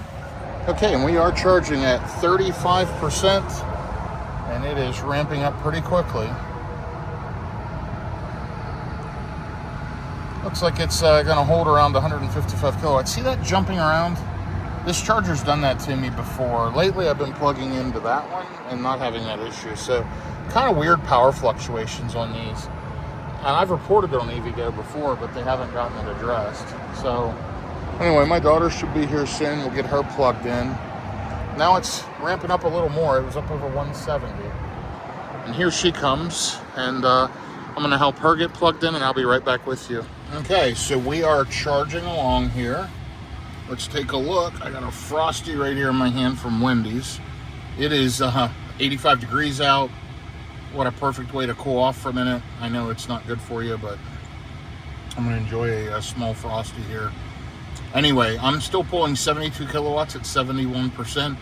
She's at like 53%, pulling 90-some kilowatts. We're going to sit here just a couple of minutes. I'm going to finish some of this and then throw out the rest that I don't want, and we're going to head down the road. So we'll be rolling here in just a minute, and I'll update you. But this last leg, you can see 151 miles, 252 kilowatt, or 252 watt hours per mile. We've driven a total of 1,069 miles, and we have 64 miles to go. So that'll put us at about 1,130 miles, just under 1,200 miles for the total trip. And this has been an epic adventure. Over there is her Model Y plugged in. The Rivian couldn't get charging. He was having payment issues. First of all, he wasn't plugging it in properly, and then when he was, it would say payment authorized and then fail, which tells me he had a payment card issue in his EVgo app. He couldn't get it figured out, and he was going to go to the Tesla charger, which he much prefers to charge there anyway. And right over there is the Rivian, and he's getting ready to head out, but I think he's really enjoying his vehicle overall. He said he's had it about a year, and he just likes the Tesla chargers, and he has plug-in charge set up with Tesla. So anyway, I'm going to go ahead and do this and get on the road in just a minute, and I'll update you. Okay, so I'm going to go ahead and get unplugged, and here's this stop in case I didn't show you. Flying J, Denny's, right off the interstate, right off 81. Wendy's, drive-through, truck stop, everything's here, open 24 hours. It's great. Okay, and here we are. We're pulling 49 kilowatts, been here 25 minutes, 38 kilowatt hours. She's ready to go. We're gonna go ahead and hit stop charging. End session. This will go white. All right, I'm gonna unplug and get back on the road. Okay, back on the road again. 82% in the battery. And shows we're gonna get there with 65% after driving 62 miles. This is the stretch where we're going to see unbelievable efficiency, or really good efficiency. Now, of course, starting out, it's terrible. We're at 650 watt hours per mile. We just pulled out of the charger. We're gaining elevation, etc. But we're going to start riding down into these mountains and valleys and whatever, and it should be really good overall. So we'll see how it goes. But for now, we're going to ride along, relax, and should be to the hotel just a few minutes after 4. We did overcharge. My daughter had to do a few things. I had a few phone calls. The Rivian driver came back. It failed again. He's convinced there's a software problem between EVgo and Rivian. And maybe there is. I haven't heard of it. I don't have issues with ours. I should have activated it through my app for him. But, I had an active charging session, so I don't know if it would have even let me. So anyway, that's okay. He'll figure it out. He's headed to the Tesla charger, and he said he just prefers those anyway. Not sure why he came back. He left and came back. It was kind of interesting. And he plugged in beside me, and it failed right away. I still think he has a payment issue on his account. But if you know something different on why the Rivian wouldn't charge at EVgo, let me know. Love to hear it. I've never had an issue. I mean, they've been fantastic for me. But things change. So anyway, 1 hour and 1 minute out. Looking forward to getting to the hotel, getting checked in, and I've got a meeting tonight. I've got a bunch of work stuff to take care of, and I've got a lot of meetings the next several days. But this has been an epic road trip across the country in a Model Y Juniper that has driven me most of the way on day 2, and has just been a fantastic, super efficient, very inexpensive. So far, this entire trip, other than the energy I left the house with, which costs 7-8 cents a kilowatt hour. So let's see, call it a 75 kilowatt hour battery pack. It's, we'll say $6 of energy when I left the house. And then I spent another maybe $8 on that last paid charging session at Tesla. Let's call it $9. So other than that $15 that I spent, the rest of the energy was free on this trip, compliments of EVgo and Cadillac. So I'm going to enjoy that. And yeah, it's been fun. Honestly, road tripping with my daughter, it's been enjoyable. And so we're just going to ride along here. Until I get there, it looks like I'll be close to 3,400 miles on this car. In the next week or so, I'll be over 5,000, and it'll be time for a 5,000 mile vehicle review. But this is so nice, riding up through traffic and just kind of letting the car do its thing. Really remarkably good. Yeah, and I use the word remarkable a lot, so I've been told. I like it. Windy. You can't really feel it in here or hear it in here, but it is very, very windy, which will affect range. Let's see, we're already down to 376 watt-hours per mile. That'll just keep improving here as we go. So I'll check back with you here in just a little bit. I think if you remember, I told you the last leg of this trip would be very efficient, and here we are. Even in the rain and running at highway speeds, we're at 225 watt-hours per mile. It's mostly elevation change, but the roadways here are very smooth. Yes, they're twisty and windy, but very smooth overall. But I've even got a lot of rain. I've been under 200 watt-hours per mile in this stretch before in multiple vehicles, including like my Cybertruck. I was running around 200 watt-hours per mile. So it's less efficient today with the wind and rain. But anyway, so it looks like I'm going to get to the hotel in Salem in about 15 minutes with 64%. I'm getting off the exit in 4.7 miles. We're 1,124 miles into the trip, 256 watt-hours per mile. Who would have guessed? And I am going to go ahead and get a stat update from my daughter, and I'm going to just kind of radio her, get that update, and I'll be back with you to let you know what state of charge she's going to arrive with, along with her efficiency so far on this Roanoke trip. Okay, so here's the final kind of stat update from her end. She's at 275 watt-hours per mile. I'm at 256. So 19 watt-hours per mile difference into, call it 275. What is that? Somebody can do the percentage, but I think it's around 8% off the top of my head, 7, 8%. And I think Tesla said this car is 6% more efficient. It's real close to that, 6 to 8%. Kind of around the numbers I thought it would be. It's just great to see it. And this was overall a very good, efficient trip for both cars, to be honest. This last leg, you'll see I've driven 60 miles and 52 minutes, 224 watt-hours per mile. I'm getting off this exit for Salem. I'll be driving by the supercharger.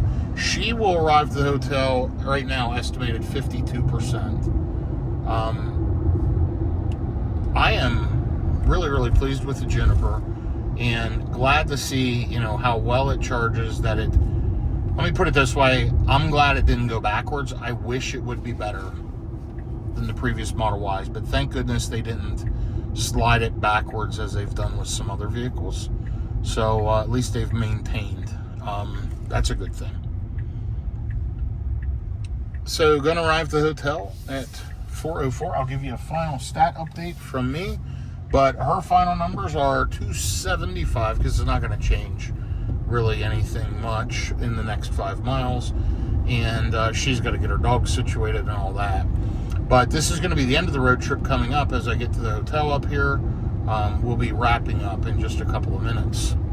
Overall, it's been a great road trip. I've enjoyed driving the Model Y, rain, shine, whatever. This thing is fantastic. I'm hoping I can get onto a charger at the hotel. There's several chargers here at this hotel around the back. I always try to stay at hotels that have chargers, and I would recommend that. You can filter that in the Hilton app and in the Marriott app. If you stay at any of those brand hotels, they have filters for EV chargers. You can also use PlugShare and things like that, but I like to just filter through those apps and then pick a hotel, and it's usually pretty good. And any of these anymore, I've been to so many of them, I kind of know the ones that work well and the ones that don't, and the ones that are free and the ones that charge for it. Most hotels are free, but more and more are going to a pay model for their on-site charging, so cars don't just sit on them all night. Anyway, yeah, this has been really, really a good trip. I have truly enjoyed it. Glad to be getting here, though, after 2 days and, 1,100 and, where are we at, 1,130 miles.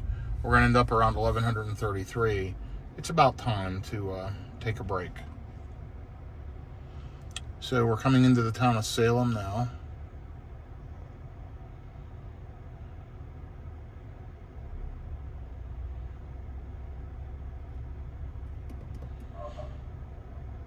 And we're just going to head right to the hotel. So anyway, I'll be back with you here when we get to the hotel.